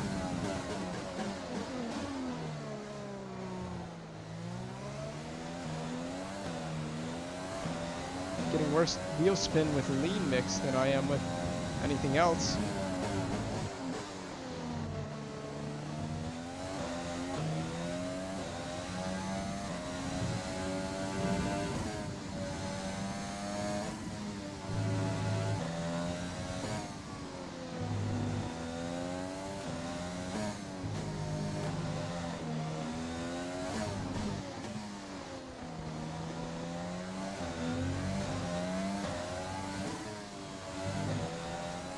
Somehow keeping that out of the barrier.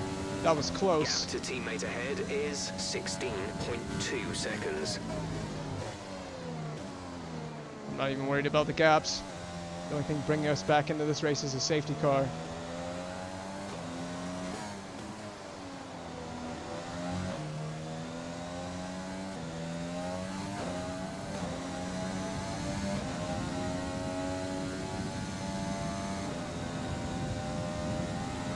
Okay, gap ahead is 13.9 seconds. Jeff's just telling me the gap's like, yeah man, push. You can catch these guys. You can still win this. Right. I can still win this race. Safety car, Oh. safety car. No overtaking. That's Reduce our your teammate. pace. Keep your delta number positive as we form up. Check your MFD for a new strategy option. Confirm They change. are out of the race. Confirm Understood? change. Copy that. Some information on Russell.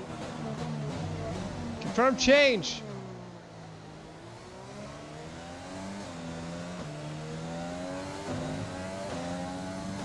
Confirm change.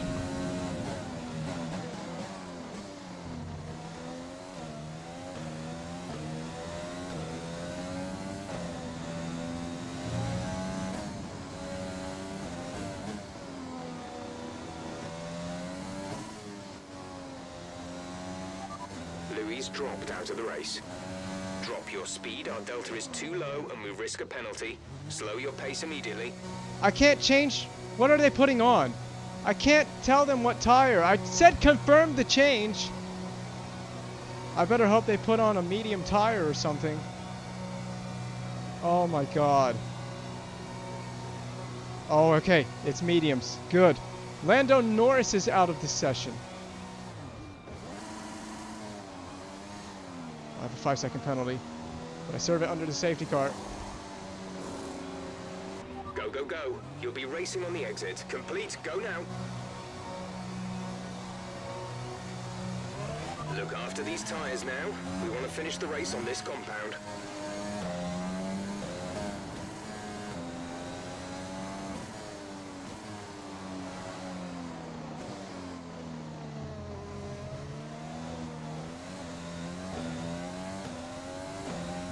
The safety car is waiting for the leader. You may overtake it. Overtake the safety car. Alright, good.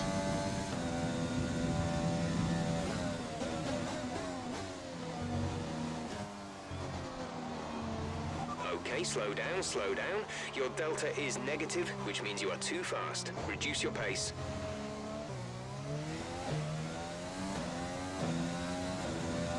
Oh god, are we too far back? Are we not going to catch the safety car?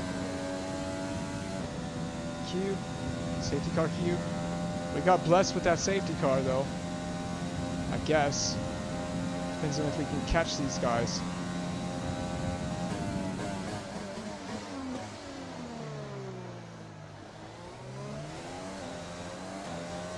We're 36 seconds ahead of us, so...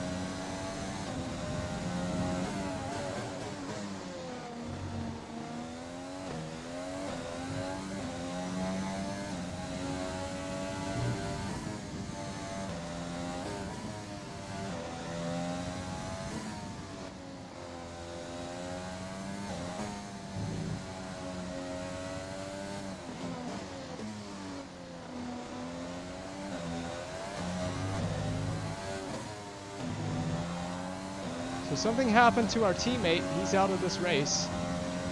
And I don't know what happened to him.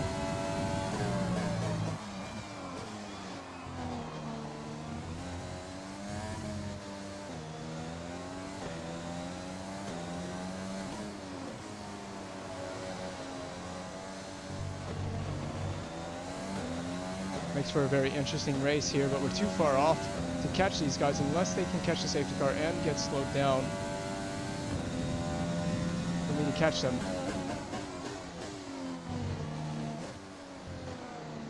Giovinazzi on hards, we might have a shot at pushing for positions. We should be able to enjoy life on this medium tire a lot more.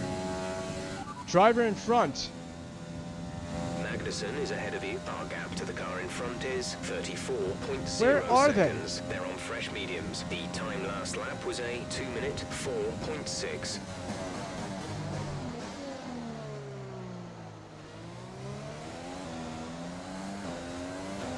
I need to catch this queue. We're so far off of these Drop your guys. speed. Our delta is too low and we risk a penalty. Slow your pace immediately. I'm trying to catch up to the safety car queue. Where are they? I know they're 30-something seconds away, but we need to catch these guys.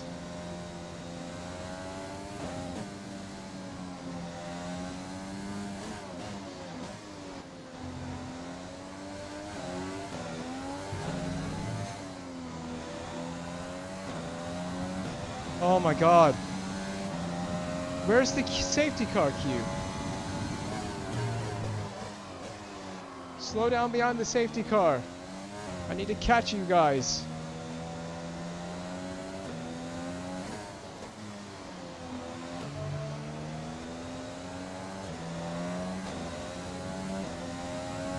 We're going faster on the Delta under the safety car conditions. That's hilarious.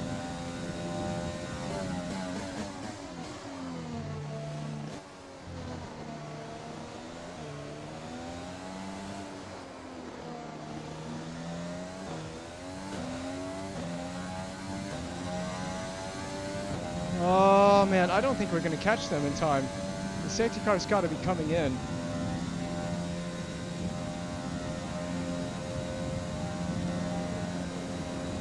I can hear them, they're on the other side, I think.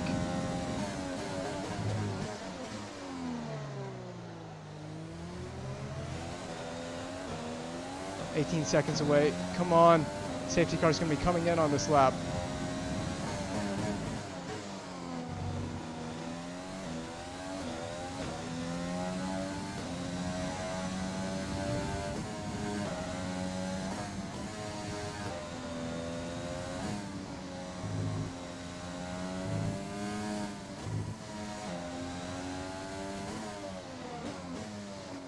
Or not.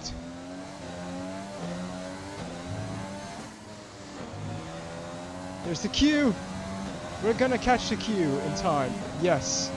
Good. All right.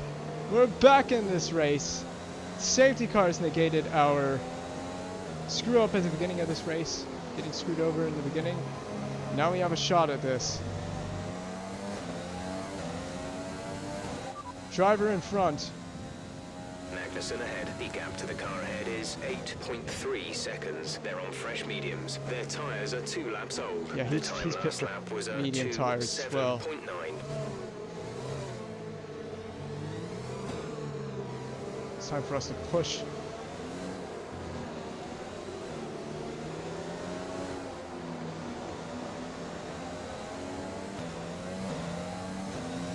be time for us to push after the safety car. Latifi is behind as well.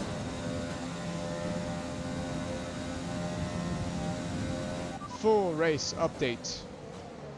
18th place, you're in 18th place. Magnussen is ahead of you. The gap is less than a second. They're on fresh mediums. Latifi behind. Our gap behind is 8.4 seconds. They're on fresh mediums. Pit strategy complete. See these tyres through to the end now. 9 laps to go. Safety car is in this lap. Safety car in this lap. Let's make sure those tyres are up to temperature, and remember, there is no overtaking until the timing line. Stay in position until the green flags.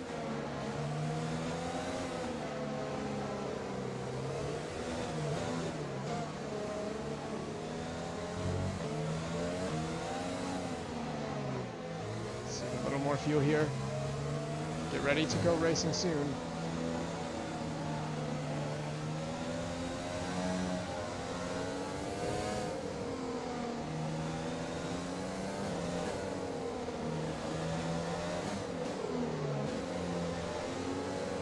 Let's use overtake and burn some of this energy.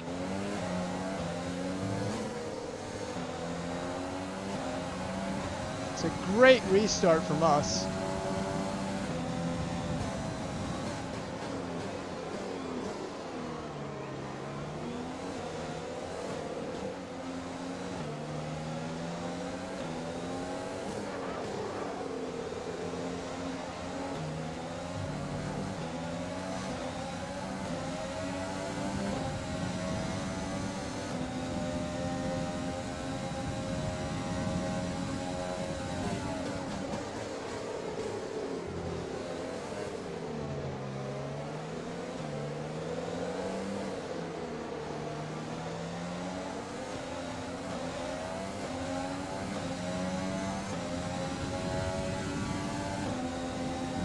Well, it's going to be chaos down here when DRS becomes available. We pulled away from the TV. Oh man.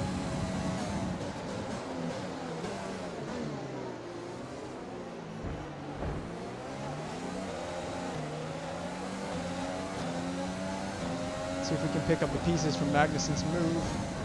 Fuel target is +1. On Gio. Faster engine modes are available. Gio's a bit slow on those hard tires.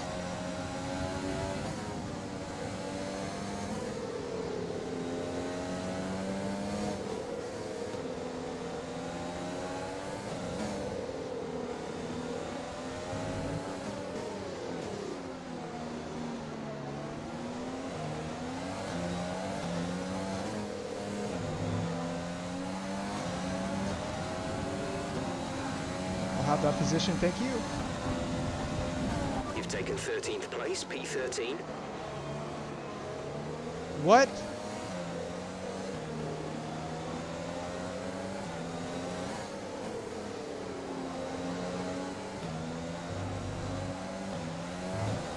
We've taken P13. Holy crap. Why are we so far off the order? I'll take it.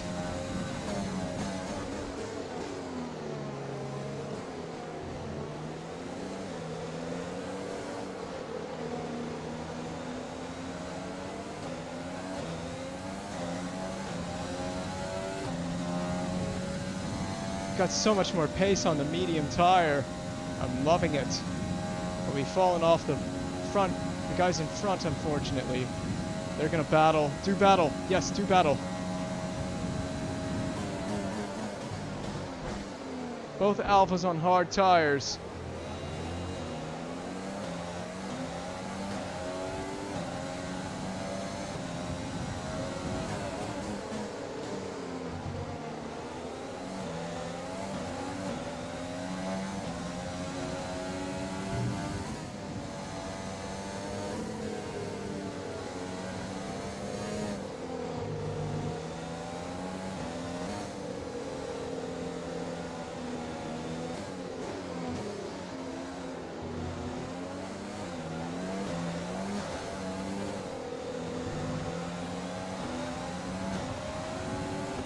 DRS has been enabled. DRS is now enabled.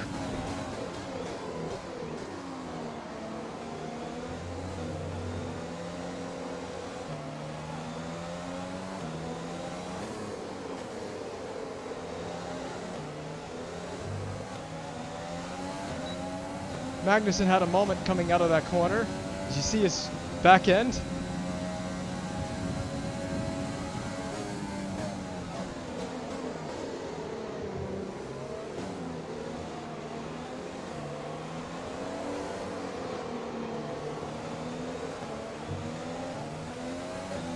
Magnussen is struggling at this stage in the race.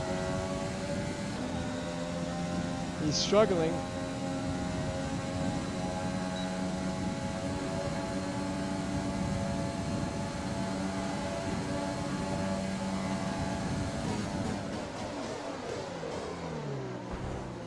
Ah!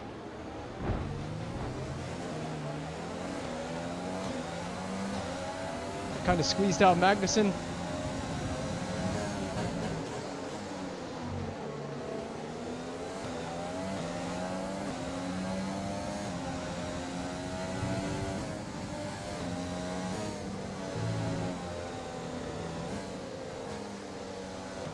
This race has become suddenly very epic.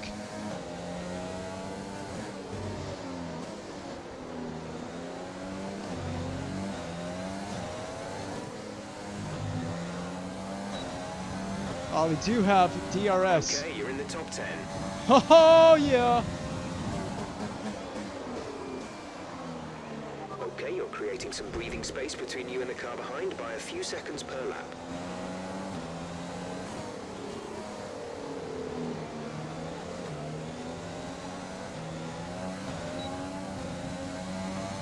I just got to stick onto the back of Grosjean. He's on the hard tire as well.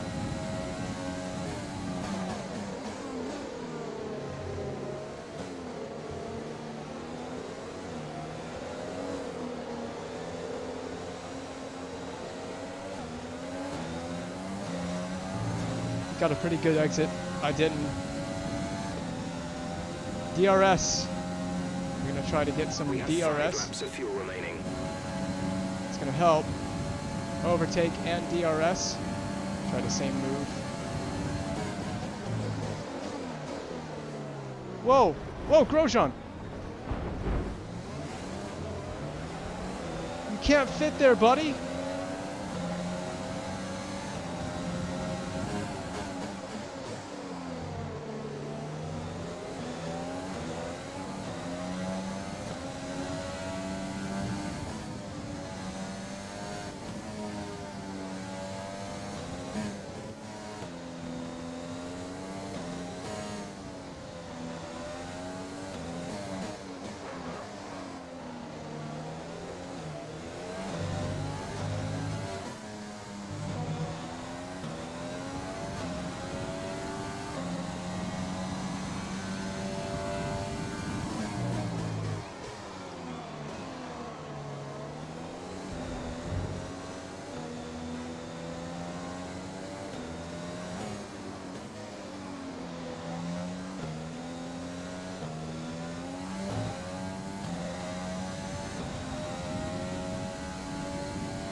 This has turned into just such an epic race.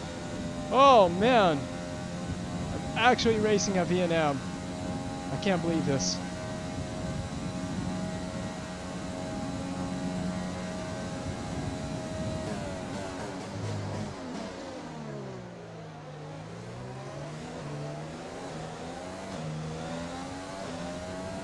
Hamilton is catching.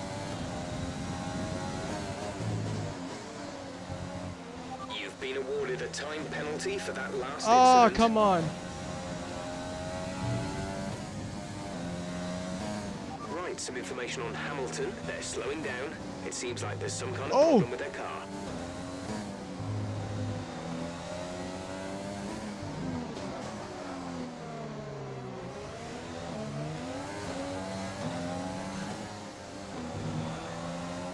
Hamilton's slow. Ha, right.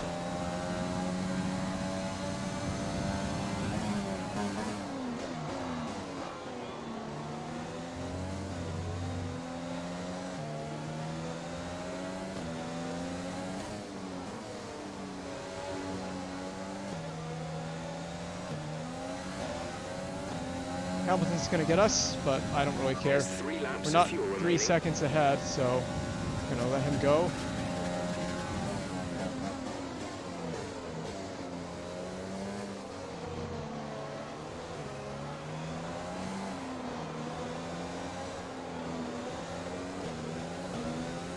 Still got to keep and build and keep a gap.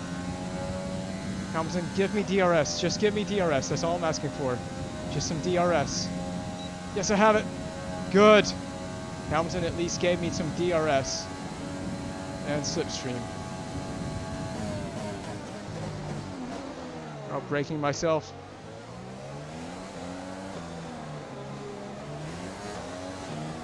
Not good there. Traction not very good there.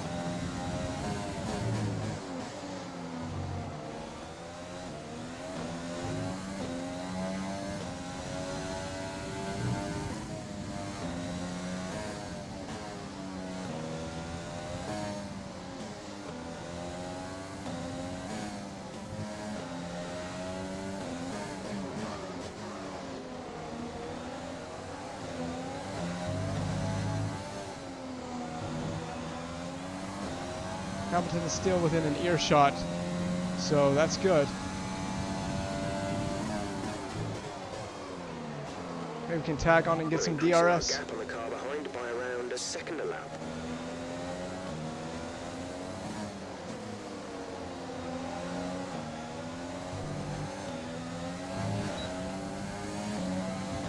DRS! We have DRS! Thanks to Lewis Hamilton. Thanks to the AlphaTauri keeping Hamilton behind.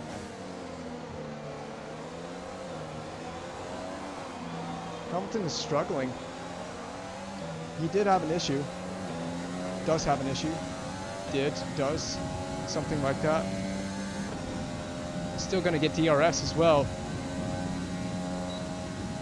Huh! This is amazing. Big crash coming.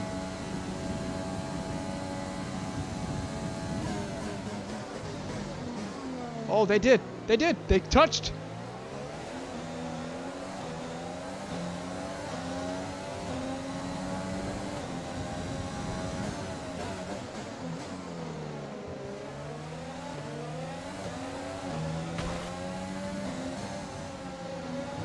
Ah! Alright, so we've been looking at the damage, and we think you should be okay to continue. It'll cost us a little bit of time, but we're nearly at the end of the race. Are you kidding me?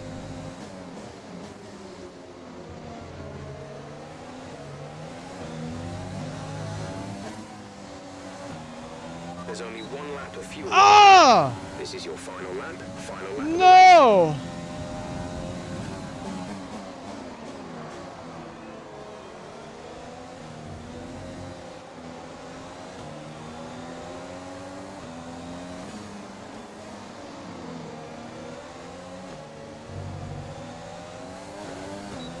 Bottas is coming, and I have wing damage as well. I'm not keeping my points. Dang it!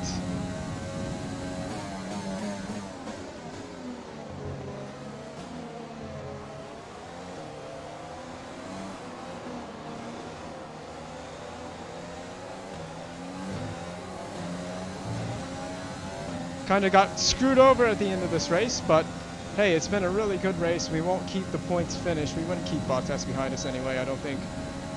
We'll see. We have DRS still. Oh, gotta use some of this fuel.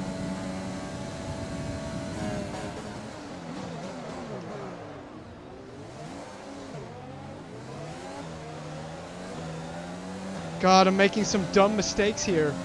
I just can't keep making these dumb mistakes.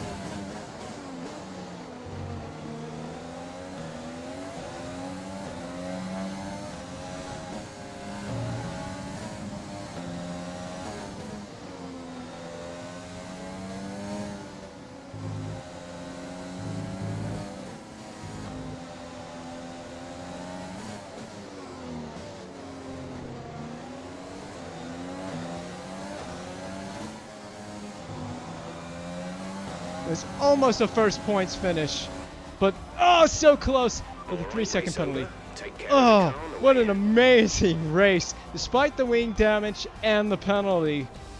Oh, we just got kind of borked in this race, but that was incredible.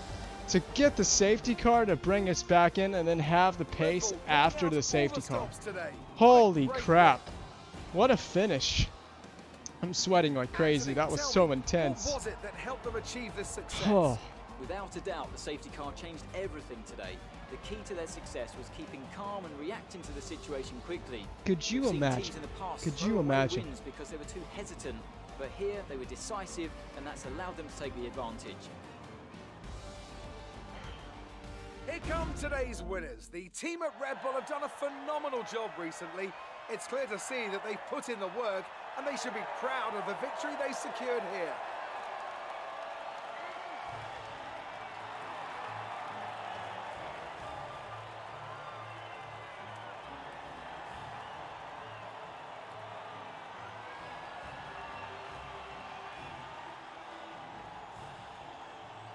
We had a difficult time keeping Bottas behind us, but without the penalty, we would have got our first points finish. But that brings Valtteri into the points. Unfortunately, we did get a 3-second penalty. We did cut that corner a little bit, but I also thought And it was a after little this bit of round a of the joke. World Championship, here's how things Oh, look in the so drivers' close. table. Despite the best efforts of our championship leader, that lead has taken a bit of a knock today. Now, let's discuss, Ants. Who would you say is a contender for driver of the day? I'll probably go for Pierre Gasly. The team did a good job with the strategy to put him in amongst the pack, but it's the driver's job to capitalise on those opportunities, and he did so with a lot of skill. Let's move on to the 19 to 8. constructors. The current championship leaders still hold top spot, but that gap is getting smaller. Meanwhile, Ferrari have improved their position. A strong weekend from them as they fight their way towards the top. And with that, we wrap up another weekend of motorsport. But with more races lined up, be sure to join us when we come back with more Formula One. And once again, we have outcompeted and outperformed the Haas cars. Unfortunately, Delatraz DNF'd, and that brought out the safety car, the DNF there. Also, so did Norris. Norris DNF'd. I gotta see what happened. It happened on lap 17, I believe.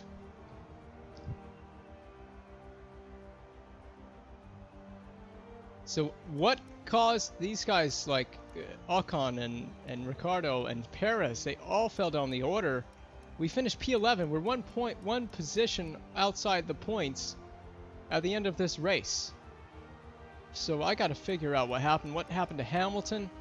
These guys, they ended up pitting a second time, but did they pit under the safety car?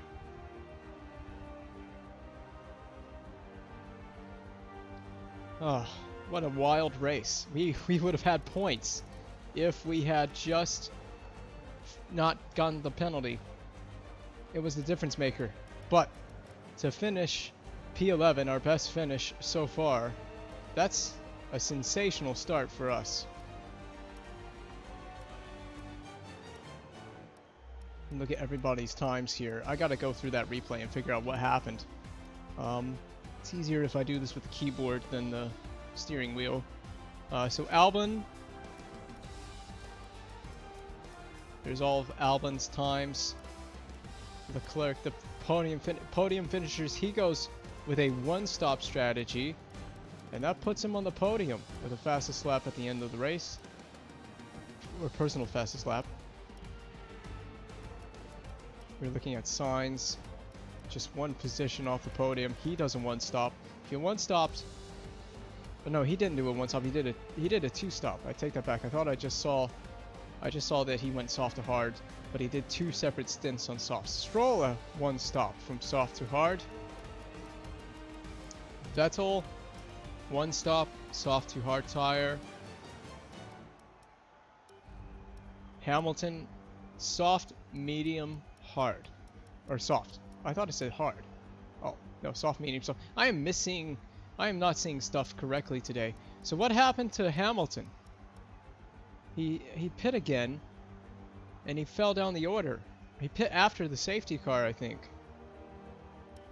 So whatever Lewis Hamilton did, it cost him a lot of positions today. We were legitimately racing him for a while there. Soft to hard for Kvyat, soft, hard, soft for Bottas, who caught us at the end of the race. I was like, ah, man. I saw him catching us. If we didn't have the penalty, we would have been able to potentially finish in the points. We used all 3 compounds today. Soft, hard, and the medium tire. Wait, we were given a penalty? Oh yeah, we did. We had 2 penalties in this race. We had a 5-second penalty for exceeding the speed limit in the pit lane, and then we had a invalidated lap time. Huh. What was that for?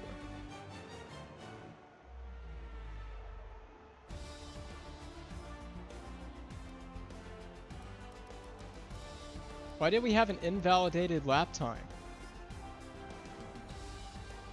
I don't know. I genuinely don't remember.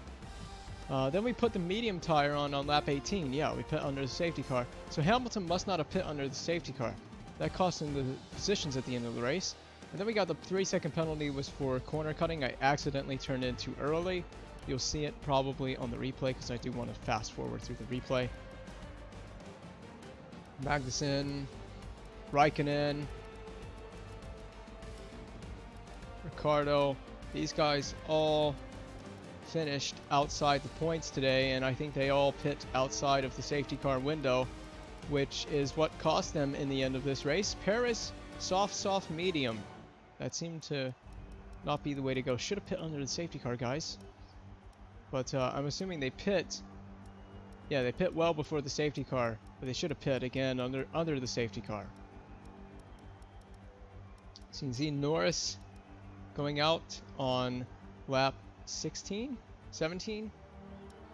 Safety car was called out around that time. Delatraz going out and George Russell going out. There's probably a collision. Incidents, corner cutting, a warning for corner cutting.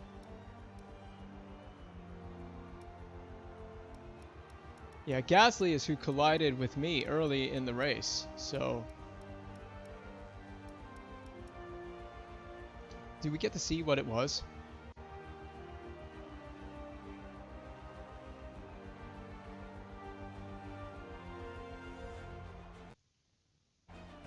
I got warnings for exceeding track limits. I did it once, twice, and I corner cut. I was not very clean in this race, but I was struggling a lot on tires. You see the front wing change there. Looks like we spent less time in the pits than Latifi did. Anybody else come in and change the front wing? Nope, there were no other repairs other than that. So an interesting race that shook up a bit differently than I expected. What's in the highlights? A spin on lap 1, that's basically it. You might actually see it right here. Turn 1. So I come over, I'm trying to look for anywhere to go, and then I cut back over, and oh!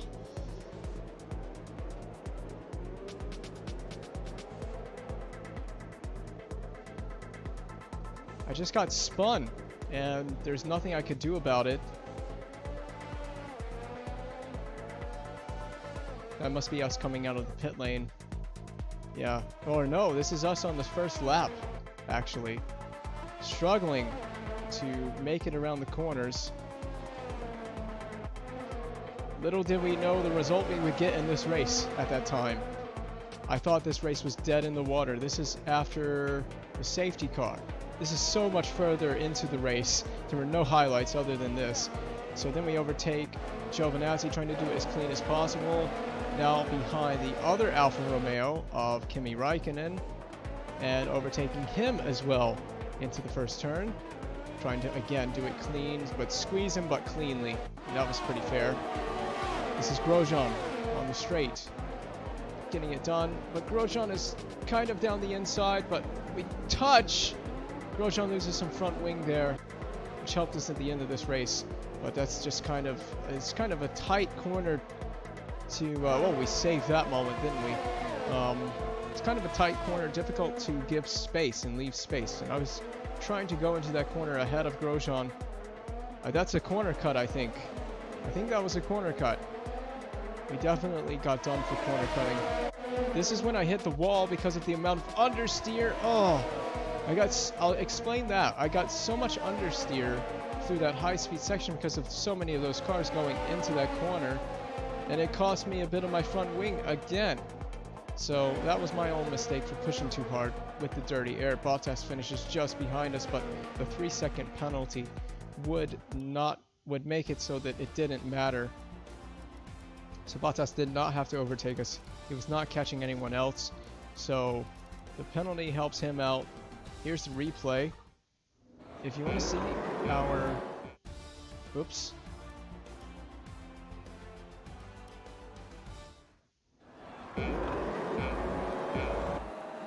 Here's our onboard of that start, which was atrocious.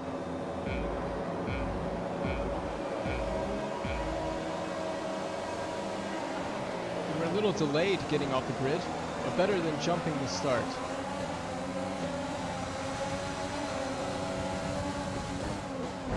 There's the spin out. Oh, and I knew at that moment, I was like, oh shoot, that's the race over.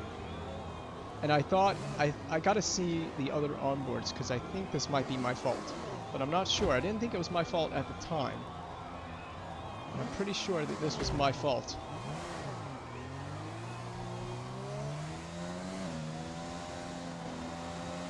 So we'll go back. We got going again and came around in pit. Hopefully we avoid incidents like this in the future, but that's the thing about this track. It's such a narrow circuit. So this is Gasly, who starts 2 places behind us. And he's going to see us go off the grid. He gets going. And I'm trying to find a place to go, and I'm just trying to squeeze. Oh yeah, I kind of move over to the right, trying to find a space to go down without having a collision with somebody. And in the end, I ended up having a collision with Gasly.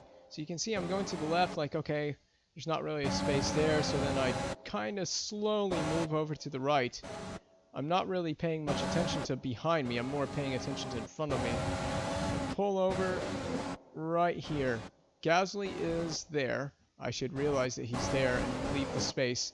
But I'm also seeing whoever this Alpha is right here in front of me.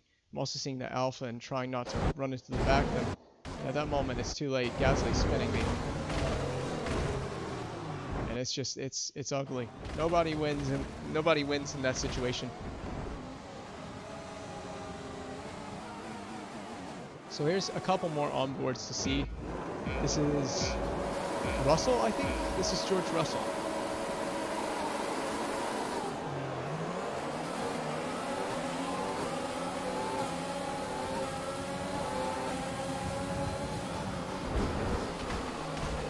It actually comes out clean with this, away from this.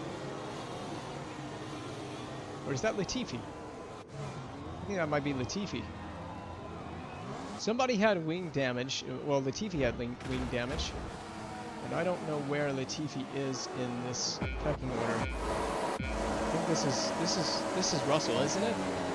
Or no, this is that's Eltraz, that's our car. I'm sorry. This is Latifi. You can tell by the Canadian flag on the top of the helmet, the maple leaf.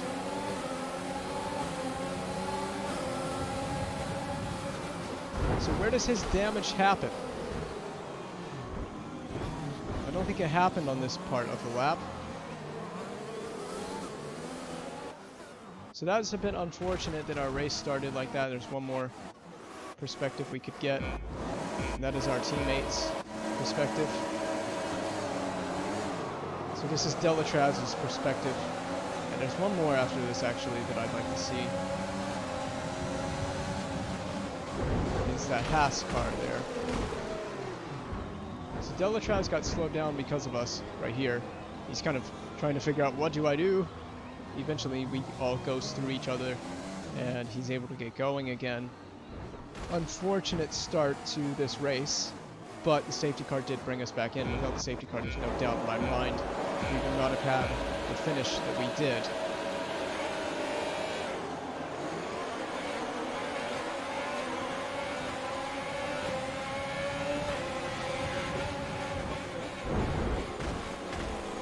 Oh, it's just ugly. An ugly incident.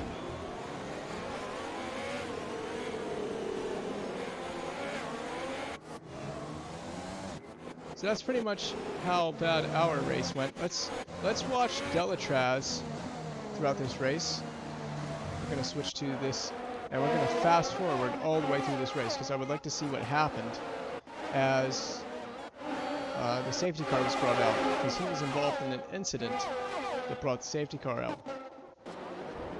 Oh my goodness! You look at the hairpin.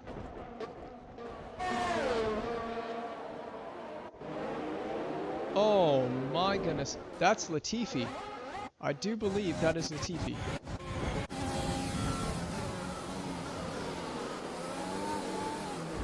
What is he doing? That's why he has the front wing change. So Latifi does something really stupid, and he blows up his whole race by, I don't know what he's doing. Something I guess a human player might consider doing, but that ruins Nick Latifi's race. That's Russell behind Delatraz, and Latifi is the one that we came out behind in the pits, and we were like about 10 seconds behind for a while there as we came out on hard tires, and we were just having a miserable day on the hard tire. It just didn't work for us. It doesn't seem to work around the circuit. We don't seem to be working that tire hard enough to get the temperature into the tires. Mediums were much better. I imagine softs would have been amazing, but it is what it is. So we're going to go through the laps here because I want to get to about lap 16, and that's where the incident happened and where this race got pretty interesting. It brought us back into the race at safety car, and I'm really just curious what the incident was that brought the safety car out.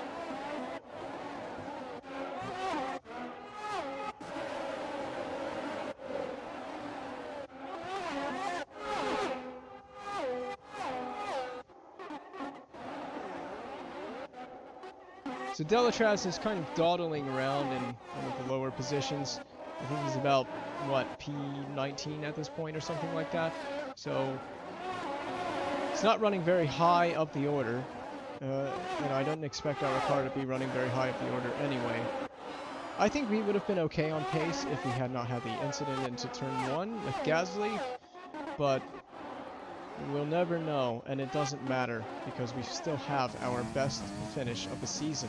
Heck, it may be our best finish of the whole entire year might come in this race just because of the fortune that we had in this race, the safety car and other drivers pitting outside that safety car window, allowing us to pick up positions that we really didn't deserve to pick up. But you don't always get this lucky. We shouldn't expect to always get this lucky. But today we were very, very fortunate. But we will take that finishing position. It would have been amazing to secure points because we may not get another chance to secure points this season. And this was a fantastic opportunity thrown away by a 3-second penalty. Really, you could argue either that penalty or the 5-second penalty. Both possibly cost us in this race, but I couldn't stay out of trouble in this race. I also damaged my front wing twice. Once was my fault, the other was not really so much my fault. I would argue the turn 1 incident was partly my fault, but not totally my fault for the damage that did occur to my front wing. So again, we're just watching Delatraz here. This is not me, this is Delatraz, our teammate, who later retired in this race. I'm not actually sure what lap we're on. We're on lap 8. So we're still another 8 laps out from the incident. And I'm trying to find out who created the incident. I know who was involved in an incident, but I'm trying to figure out who caused the incident. Who is liable for whichever incident happened. So the sun starts coming out, and I think we performed better once the sun came out. It seemed like the track did actually warm up. There's Delatraz. He's in to make his first stop of this race. Actually, I think this would be his only stop of the race, considering the DNF that did occur. This is Delatraz on softs again, or did he start on mediums or something? I don't even know what tire he was on. I think he was on the soft tire, so this might be soft. Soft medium was our initial strategy, and that changed very quickly after we suffered a great blow on the first lap.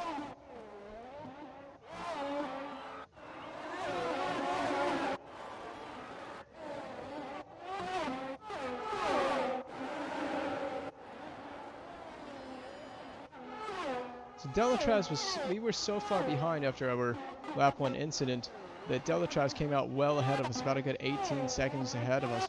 He had such a significant gap over us, even with the pit stop. So it shows you that we lost out in a big way on that first lap.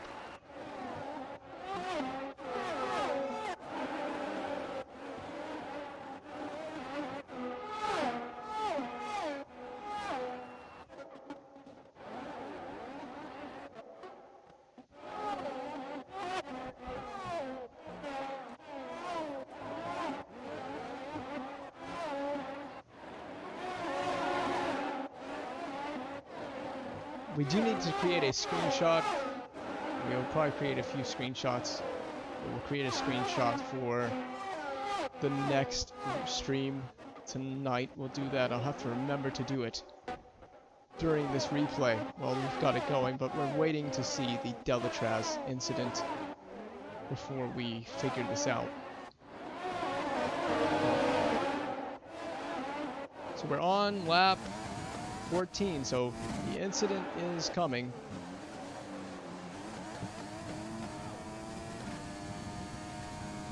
Norris is involved, Russell is involved. That's all I know. So lap 15 is about to begin, so this is lap 15. The incident happens on the next lap. So we'll go to our TV camera here. He's catching Giovinazzi. He's catching him at a decent pace here. I'm not sure if Giovinazzi is on the hard tire. He looks to be on the hard tire. It's going by so quickly that I'm having a difficult time being able to gauge it. It looks like it is the hard tire, which I think he stayed out on until the end of this race. So he was so slow after the safety car, we were able to overtake. Oh my goodness, and there's the incident. So you want to see the incident? There's the incident. Delatraz, I believe, is the cause of this incident. He's going to go to overtake Giovinazzi. He's slipstreaming. DRS open. And oh my, he just loses the back end, and there goes Russell. That's George Russell on the straight.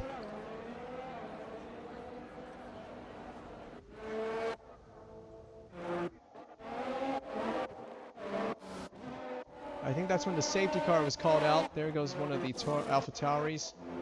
This is Carlos Sainz. And this is Lando Norris, who would later go out of this race. Safety car is called out at this point. Actually, what we'll do is we'll rewind back to that incident before we go on to Lando Norris. So, Norris comes in.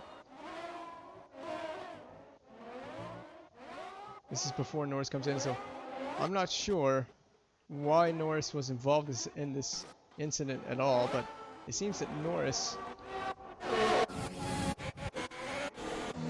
Here's Giovinazzi. So here's the onboard perspective of Antonio Giovinazzi. I don't think Gio did anything wrong in this incident. I think he is just...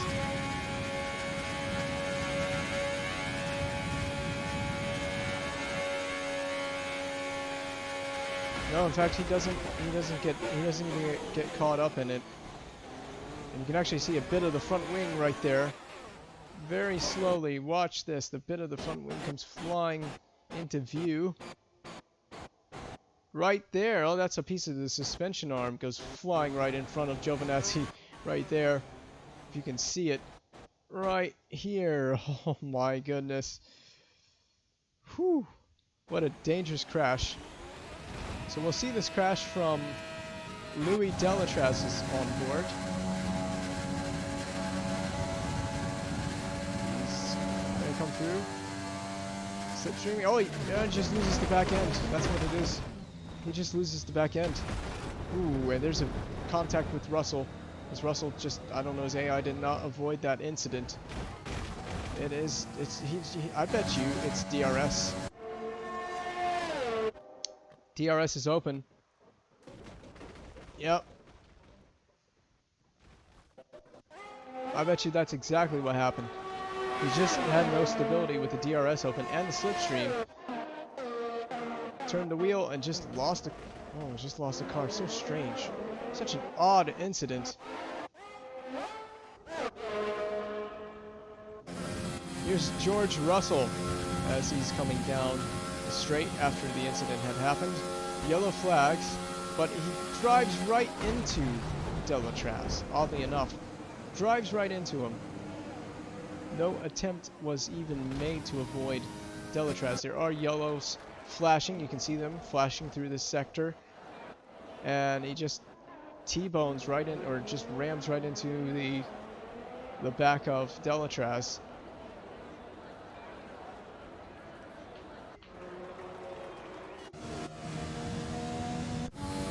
So now we need to get Lando Norris's perspective of what happened to Norris. And Norris is going to pit. Wait, I think he already has pit.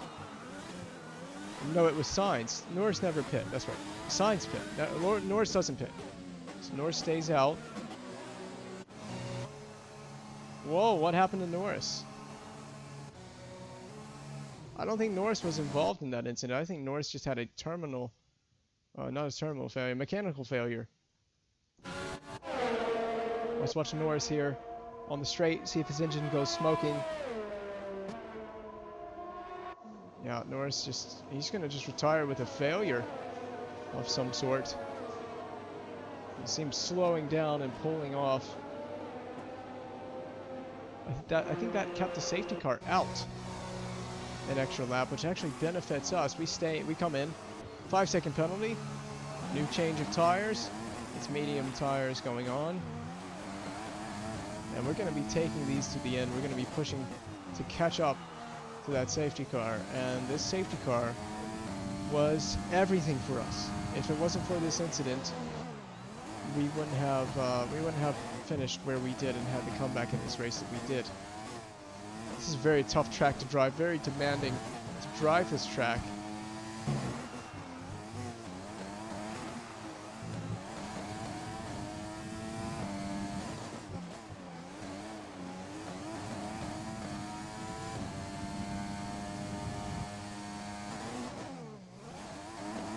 So we went around several times waiting to catch up to the safety car.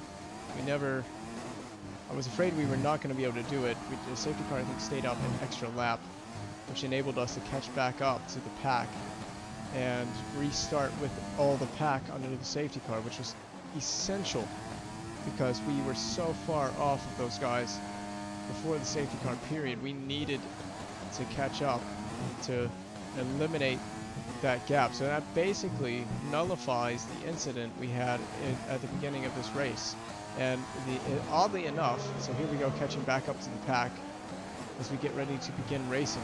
Oddly enough, the safety with the safety car and everything, and the way other team strategies were in this race, we had a better finishing result with the incident and all than I think we would have had if we had not had the incident. Although it's hard to say, we don't know what kind of race we would have had if the incident never occurred into turn 1. So we get ready, we're going to begin racing soon. It's actually a pretty good restart with, I'm not sure if that's Grosjean or Magnussen, but one of the Haas cars ahead of us on medium tires as well, fresh mediums. Just like us, we're taking our time coming into turn 1. Don't want to get too aggressive right away, just make sure we pace ourselves on this restart. Just try find our way back into this race, start racing people wheel to wheel for the first time. So I don't think we really were competitive with these guys until DRS became available. Once it became active, we were much more competitive, we were able to actually start overtaking people. And that was my plan, was don't get too cocky, don't get too aggressive, don't get too impatient. Try to just stick with these guys, and then once DRS is available, then use your ability to overtake. And that's exactly what we did in this race. We were waiting, and waiting for DRS.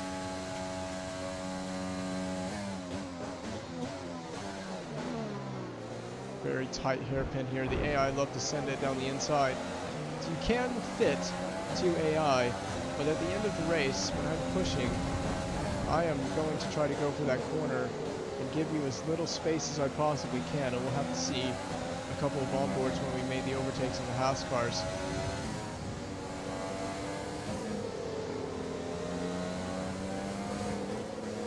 You can see I was finding so much more grip than the Alfa Romeos were. They're on the hards. I'm even thinking about going around the outside there, but it would turn to the inside, and I knew Gio was going to cut me off there from being able to make an overtake, so I just had to tuck it back in, get him on the straight with a slipstream, easy enough.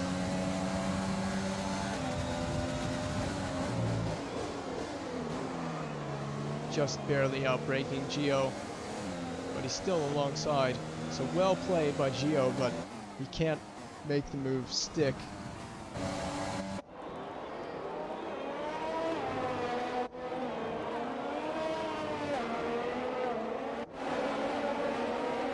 So let's see that move from Gio's perspective as well.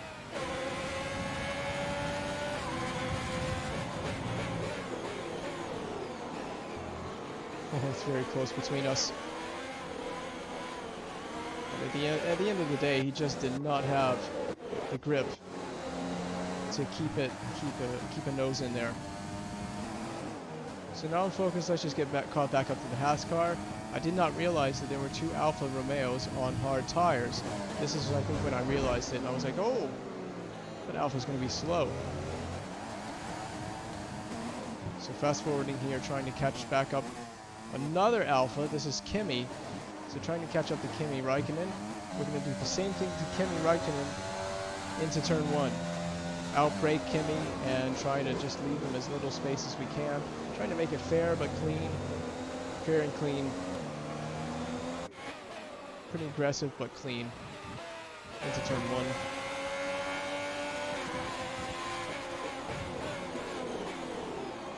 1. Same exact move. It is a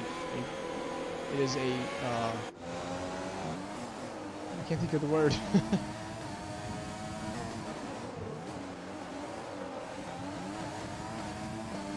But it is a clone of the move that we pulled off. This is us slipstreaming, DRS available on, I believe, Kevin Magnussen, but I could be wrong. I think this is Kevin Magnussen. I go around the outside into the hairpin, then try to dart to the apex. And you can see that Magnussen still tries to keep a nose in there. I was trying to make it difficult for him without being too dirty about it, and we'll see from his onboard just how dirty that seemed. So here I come on the right-hand side. Ooh. Oh, it's an interesting one. I want to look at it in slow motion and analyze it a little bit. Just a short analyzing. So here comes Magnussen. So we're going to try to outbrake him. See, we go in much deeper than he does. We have that ability going around the outside. Magnussen is still there. And I honestly probably should have been further out here with Magnussen to the inside. Should have been a little more out here to give him space. You see, I'm just trying to make it to the apex. We're just battling for a position to the corner. Magnussen hits this raised curb, and you see his wheels, where his wheels are pointed. And look at where they're pointed after he hits the curb. They start getting pointed toward us. So he kind of runs into us. And now I'm just like, okay, I'm trying to make the corner, take the position, and leave him space all at the same time. And it's just very difficult to do, but he's still there. I'm trying to play fair as I can. but ultimately we take the position.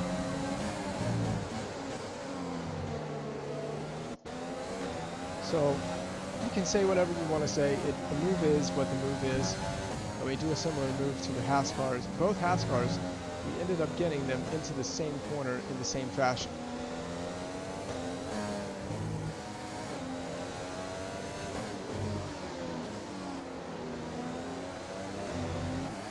So we'll just fast forward to the next overtake, which was on Grosjean.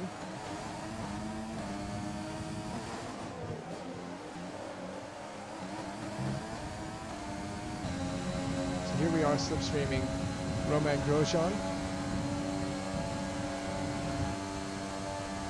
Same exact move.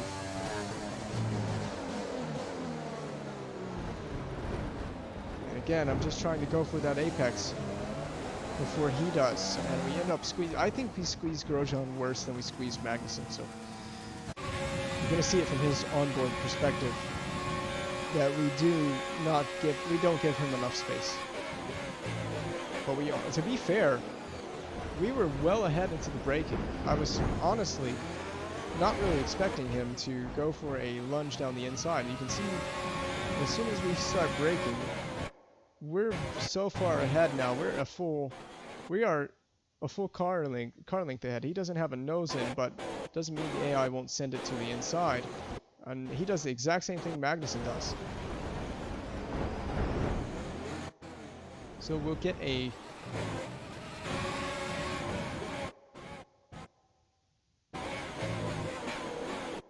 we'll real quick get a screenshot, because we're going to need a screenshot for the stream starting soon screen, and I would like to ultimately get one with the new team. I meant to do this for the last race we did in Bahrain, but I forgot to do this. I wish you could change your car's font for your number, but it is what it is.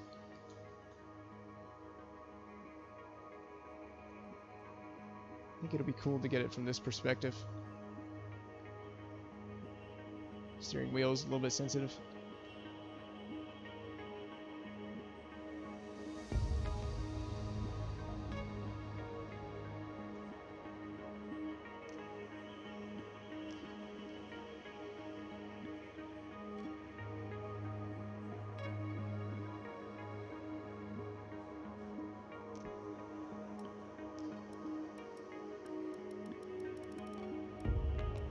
Some zoom action.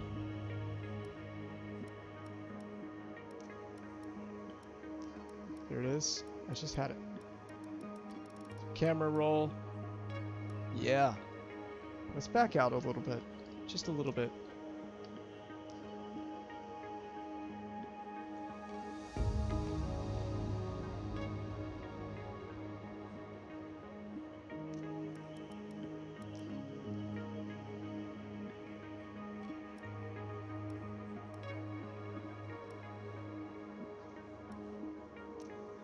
Any of these color grading look good? We're gonna find out. Vibing looks pretty good. I like it. The way it makes our car look.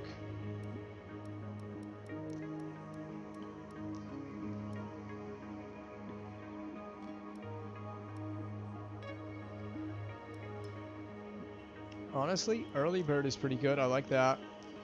Might have to save that. You can always tweak these.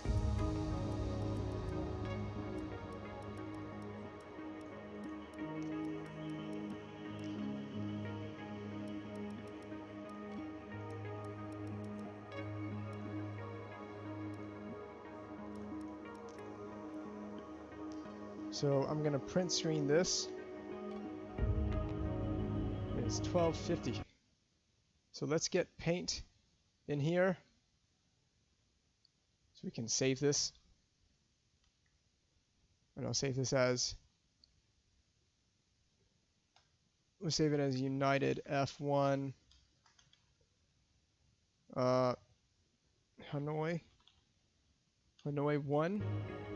Probably have another, probably knock out another screenshot here real quick.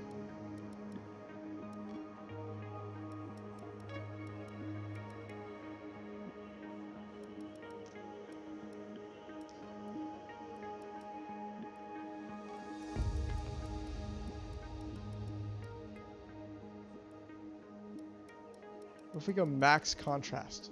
My goodness. Let's turn some of the saturation down.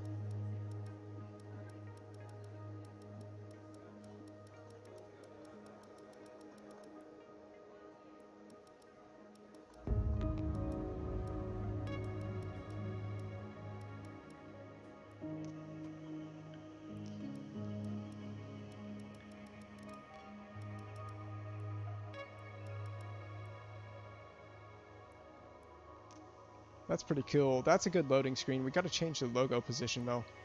That's another thing I forgot to do. Vignette. Turn on put a little vignette on it. Looks all right. I like that. And I guess in the bottom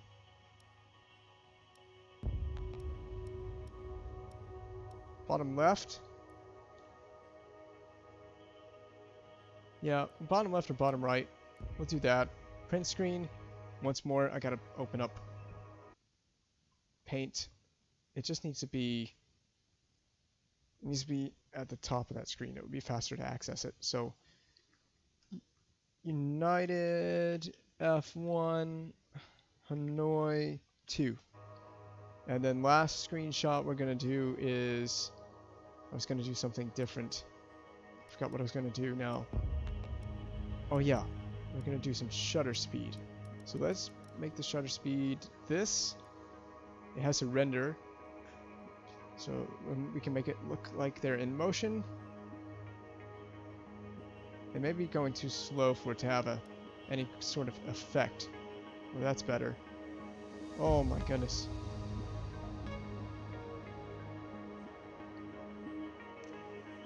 I like the effect. I just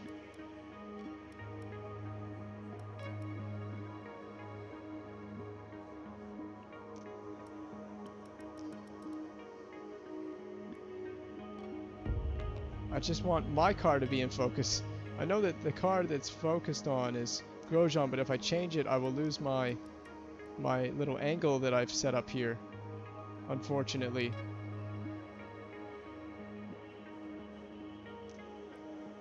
If I move the f-stop further ahead.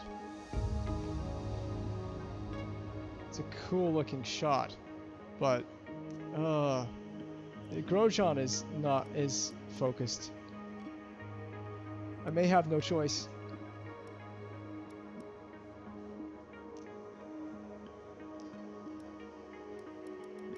Focus distance. Try that.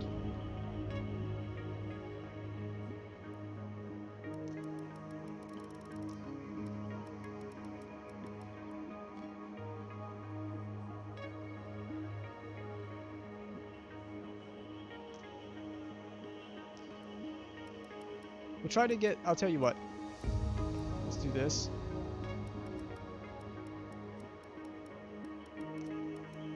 Me. And I'm just gonna have to set it up again.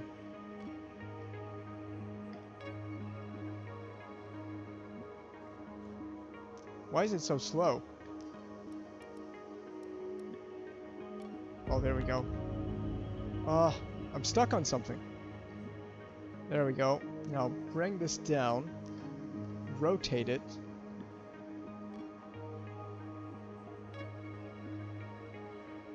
Bring it forward, bring it back.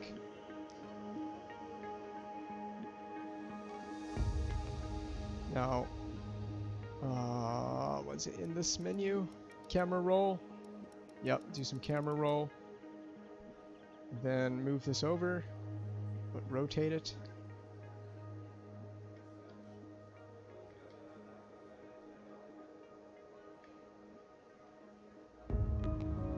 And then zoom.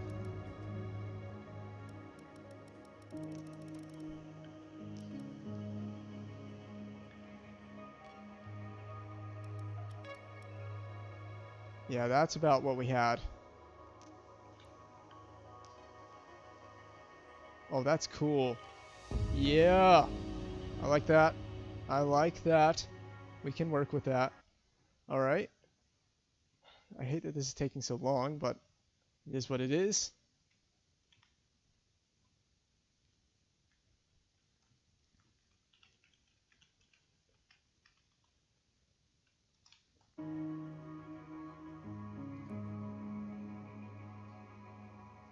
Well, what did I just do?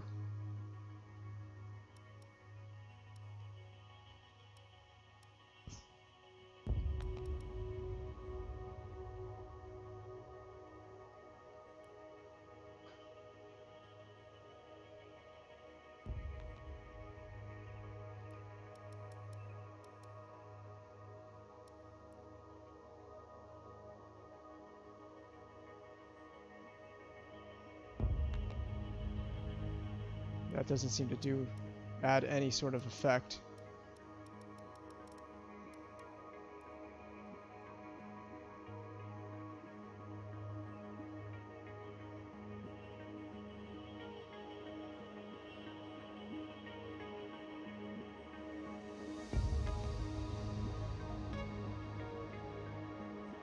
So we'll save this one, and this will be the last one, and I can make that work as our loading screen for these streams as United F1.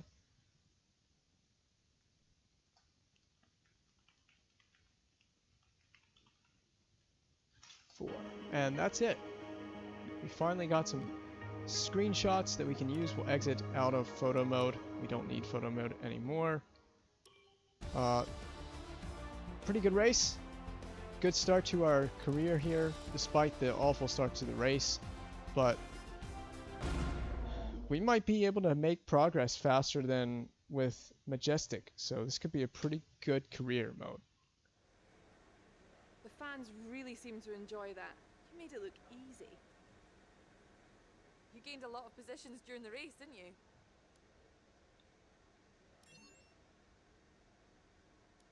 You're breaking all expectations. What's your secret? Please ask me another question for the It departments. wasn't the cleanest race today, was it?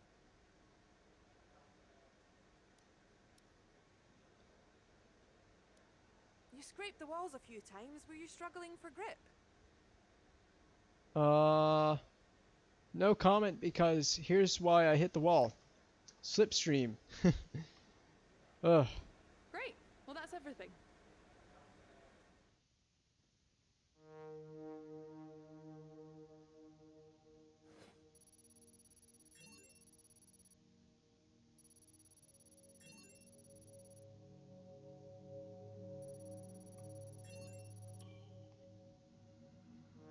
Well, we brought in some cash.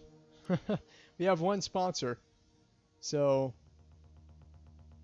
we need to get some more sponsors and start bringing in more than what we're bringing in right now. It's going to be a slow start, but the results speak for themselves, and so far we've had 2 really solid results despite having 2 rough starts to races.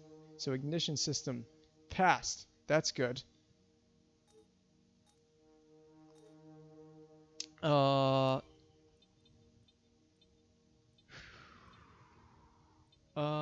Yep, aerodynamics equipment upgrade, I'll take that. And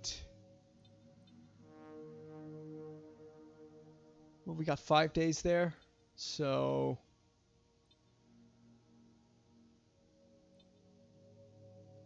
this brings in cash. I like it. It brings in cash, and we're not making a lot.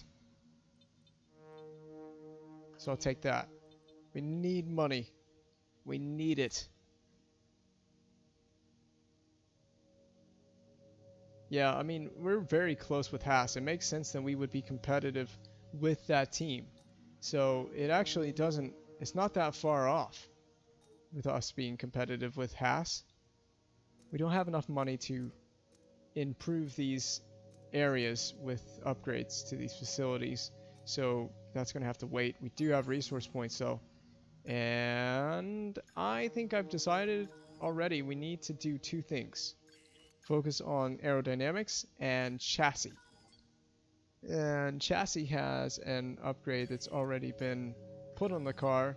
We cannot develop another aerodynamic component yet. So engine's fine for now. Powertrain is fine. Go back. I didn't want to go out of that. So let's do, well, we don't have a choice in terms of what we can do for chassis, but we'll just do this energy cell positioning. We have the points for that. There is a chance it could fail, but we need the part. So we'll develop the standard component, and then we'll do aerodynamics once aerodynamics finishes. RD in progress.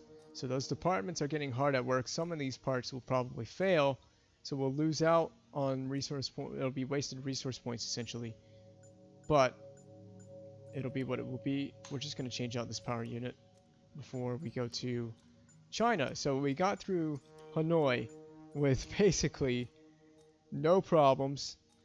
We did have a broken front wing, damage to front wing, and had a pretty tough race initially, but it ended up being a beautiful finish for us. So we can't complain with that finish. Can't complain with the way that this first season has started with the team.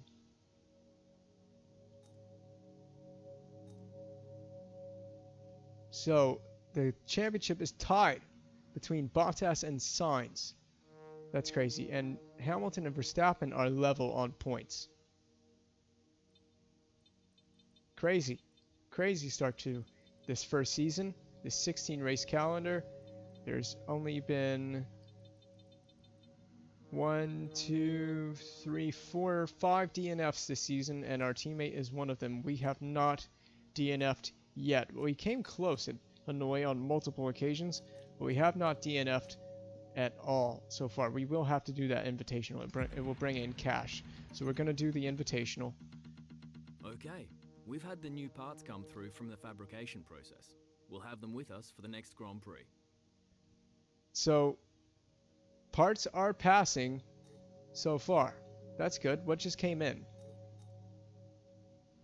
Morale is good between these departments, so they're enjoying life. It was the aerodynamic part that came in and it passed. So that passed. We can go ahead and develop another one. So we'll just do the front wing flap. It doesn't have a terribly high chance of failure, so we'll just go ahead and put that in development. Morale is good, so why not go to invitational? We'll have to knock this out. We'll knock this out. It won't take long.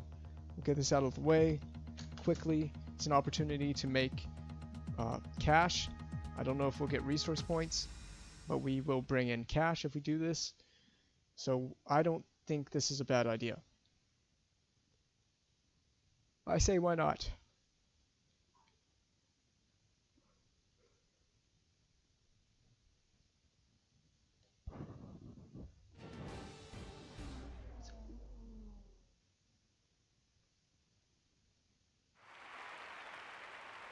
Here we are then, the calm before the storm as we wait for this. It's weird that field we're of here at iconic Zandvoort cars to burst into life one round for the before we historic go to Zandvoort. invitational event today. I'm delighted to have the opportunity to be here. I don't want to see the intro. Oh, we can bring in a lot of acclaim and 150,000 points. We have a checkpoint challenge, which is pretty straightforward. I think the 2010 Red Bull is the car.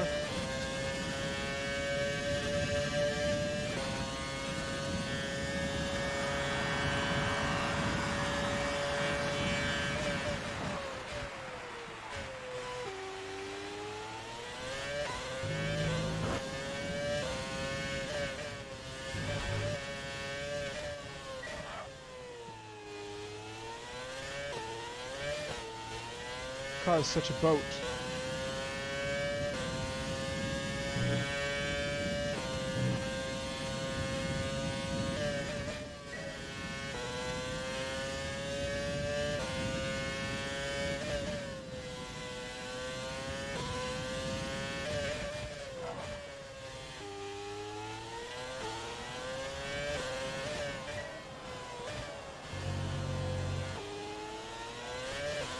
I don't even have to drive that far, so that's good.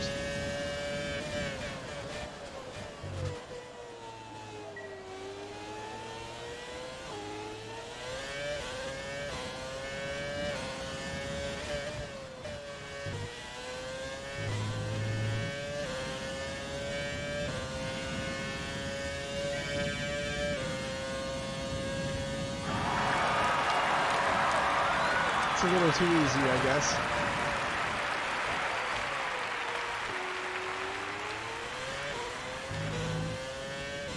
gotta admit, I'm kind of glad Codemasters found something to do with the classic cars, you know, in career mode. It's just kind of, as you're trying to go through career mode, at a certain point you get kind of like, oh, I don't feel like doing these invitationals, but they're kind of a smart idea as a way to incorporate the classic cars, besides just putting them in the game as something you can race. Ah.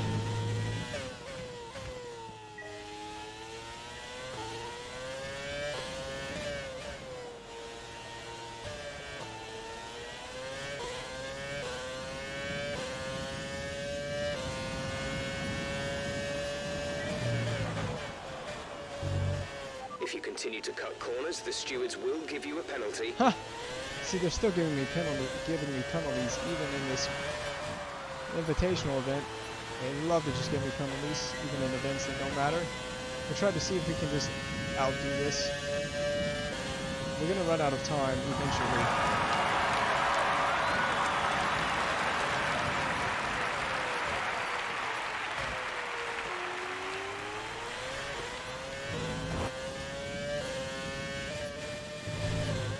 If you keep this up, we're gonna get disqualified.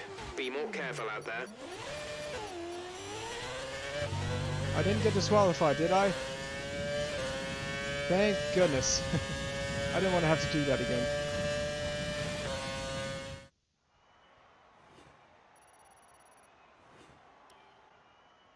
Alright. No replay to see. Just get back to the main menu and we can call it a night.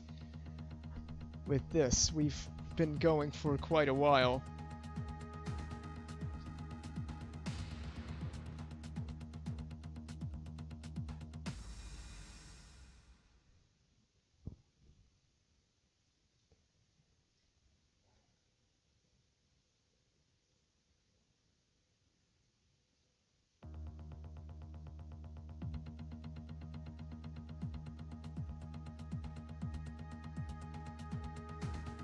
Come on!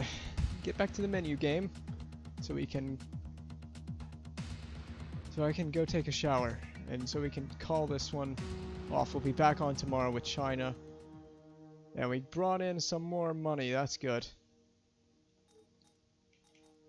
Did those parts pass? We're gonna have some general durability. Okay, so that wasn't actually an upgrade. We're in a position now where we're able to attract a new sponsor to the team.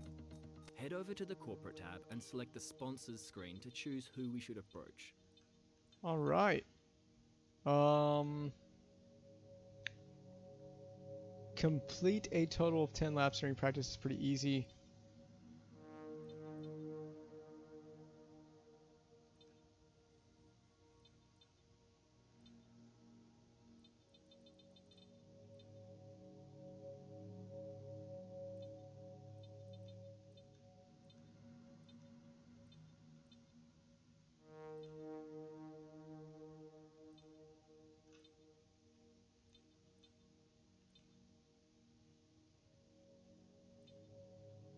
We just did a top 12 finish.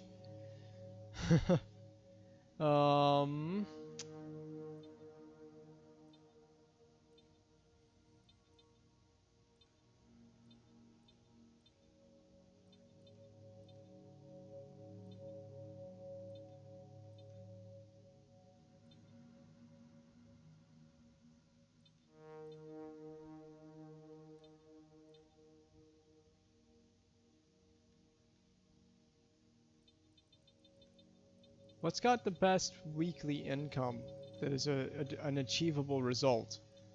I'm looking at complete a total of a certain amount of laps. Complete...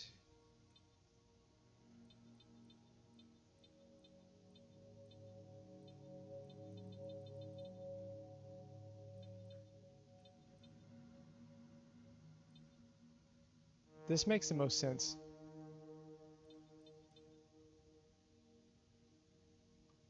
Or we could go with zigzag. We'll take zigzag for now.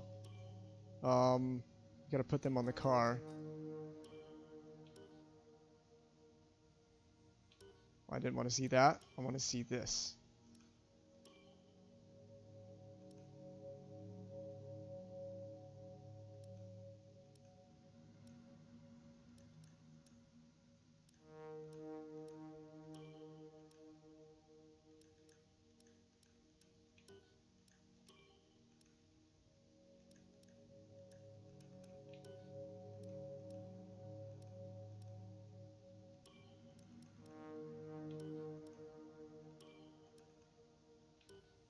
have a difficult sponsor logo to read, I must admit. Definitely put them on the back of the car there.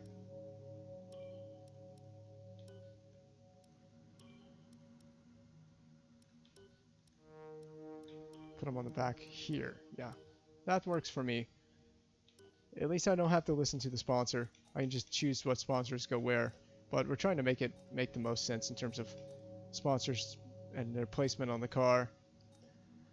So, softer compounds for China. We can finally get ahead to the Chinese Grand Prix. Oh, we have they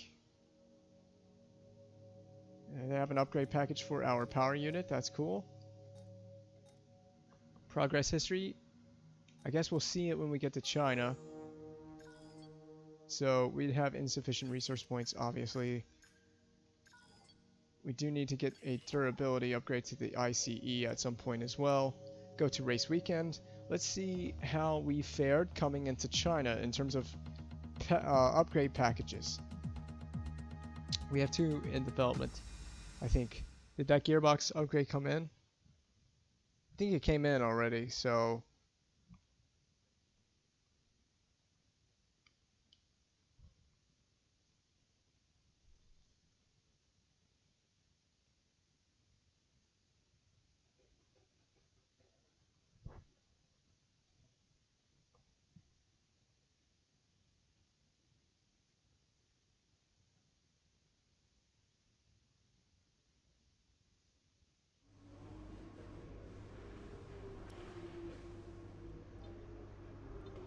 Oh, rain at the end of the race.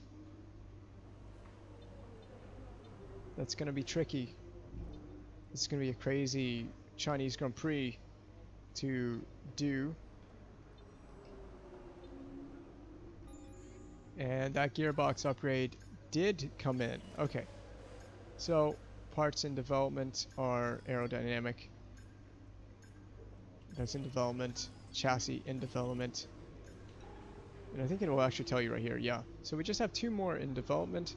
We are catching up to Haas and with Alpha. So we're pretty much right there with Haas and Alpha. It's funny because actually on the development chart, we are below them, but we will be catching them soon. We gotta spend money on upgrades though. So that's gonna be it for tonight. We'll be back tomorrow with the Chinese Grand Prix. And I'm gonna start uploading these to YouTube very soon. So if you miss an episode here, or you want to go back and watch past episodes that are no longer archived here on Twitch, you can find them on YouTube, which is something I've been intending to do. And now that we've got a new series going, it will be nice to start all over again, get a new series going from the very beginning.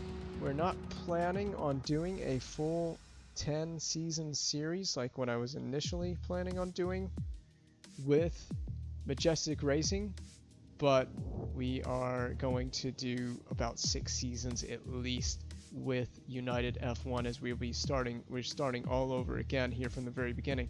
But with season 1 being shorter, you never know, we may have another shortened season as the career mode goes on. But season 1, 16 race calendar, every race means everything. If we can get a point before the end of the season, that would be amazing. But we were so close in Hanoi, but just off the pace.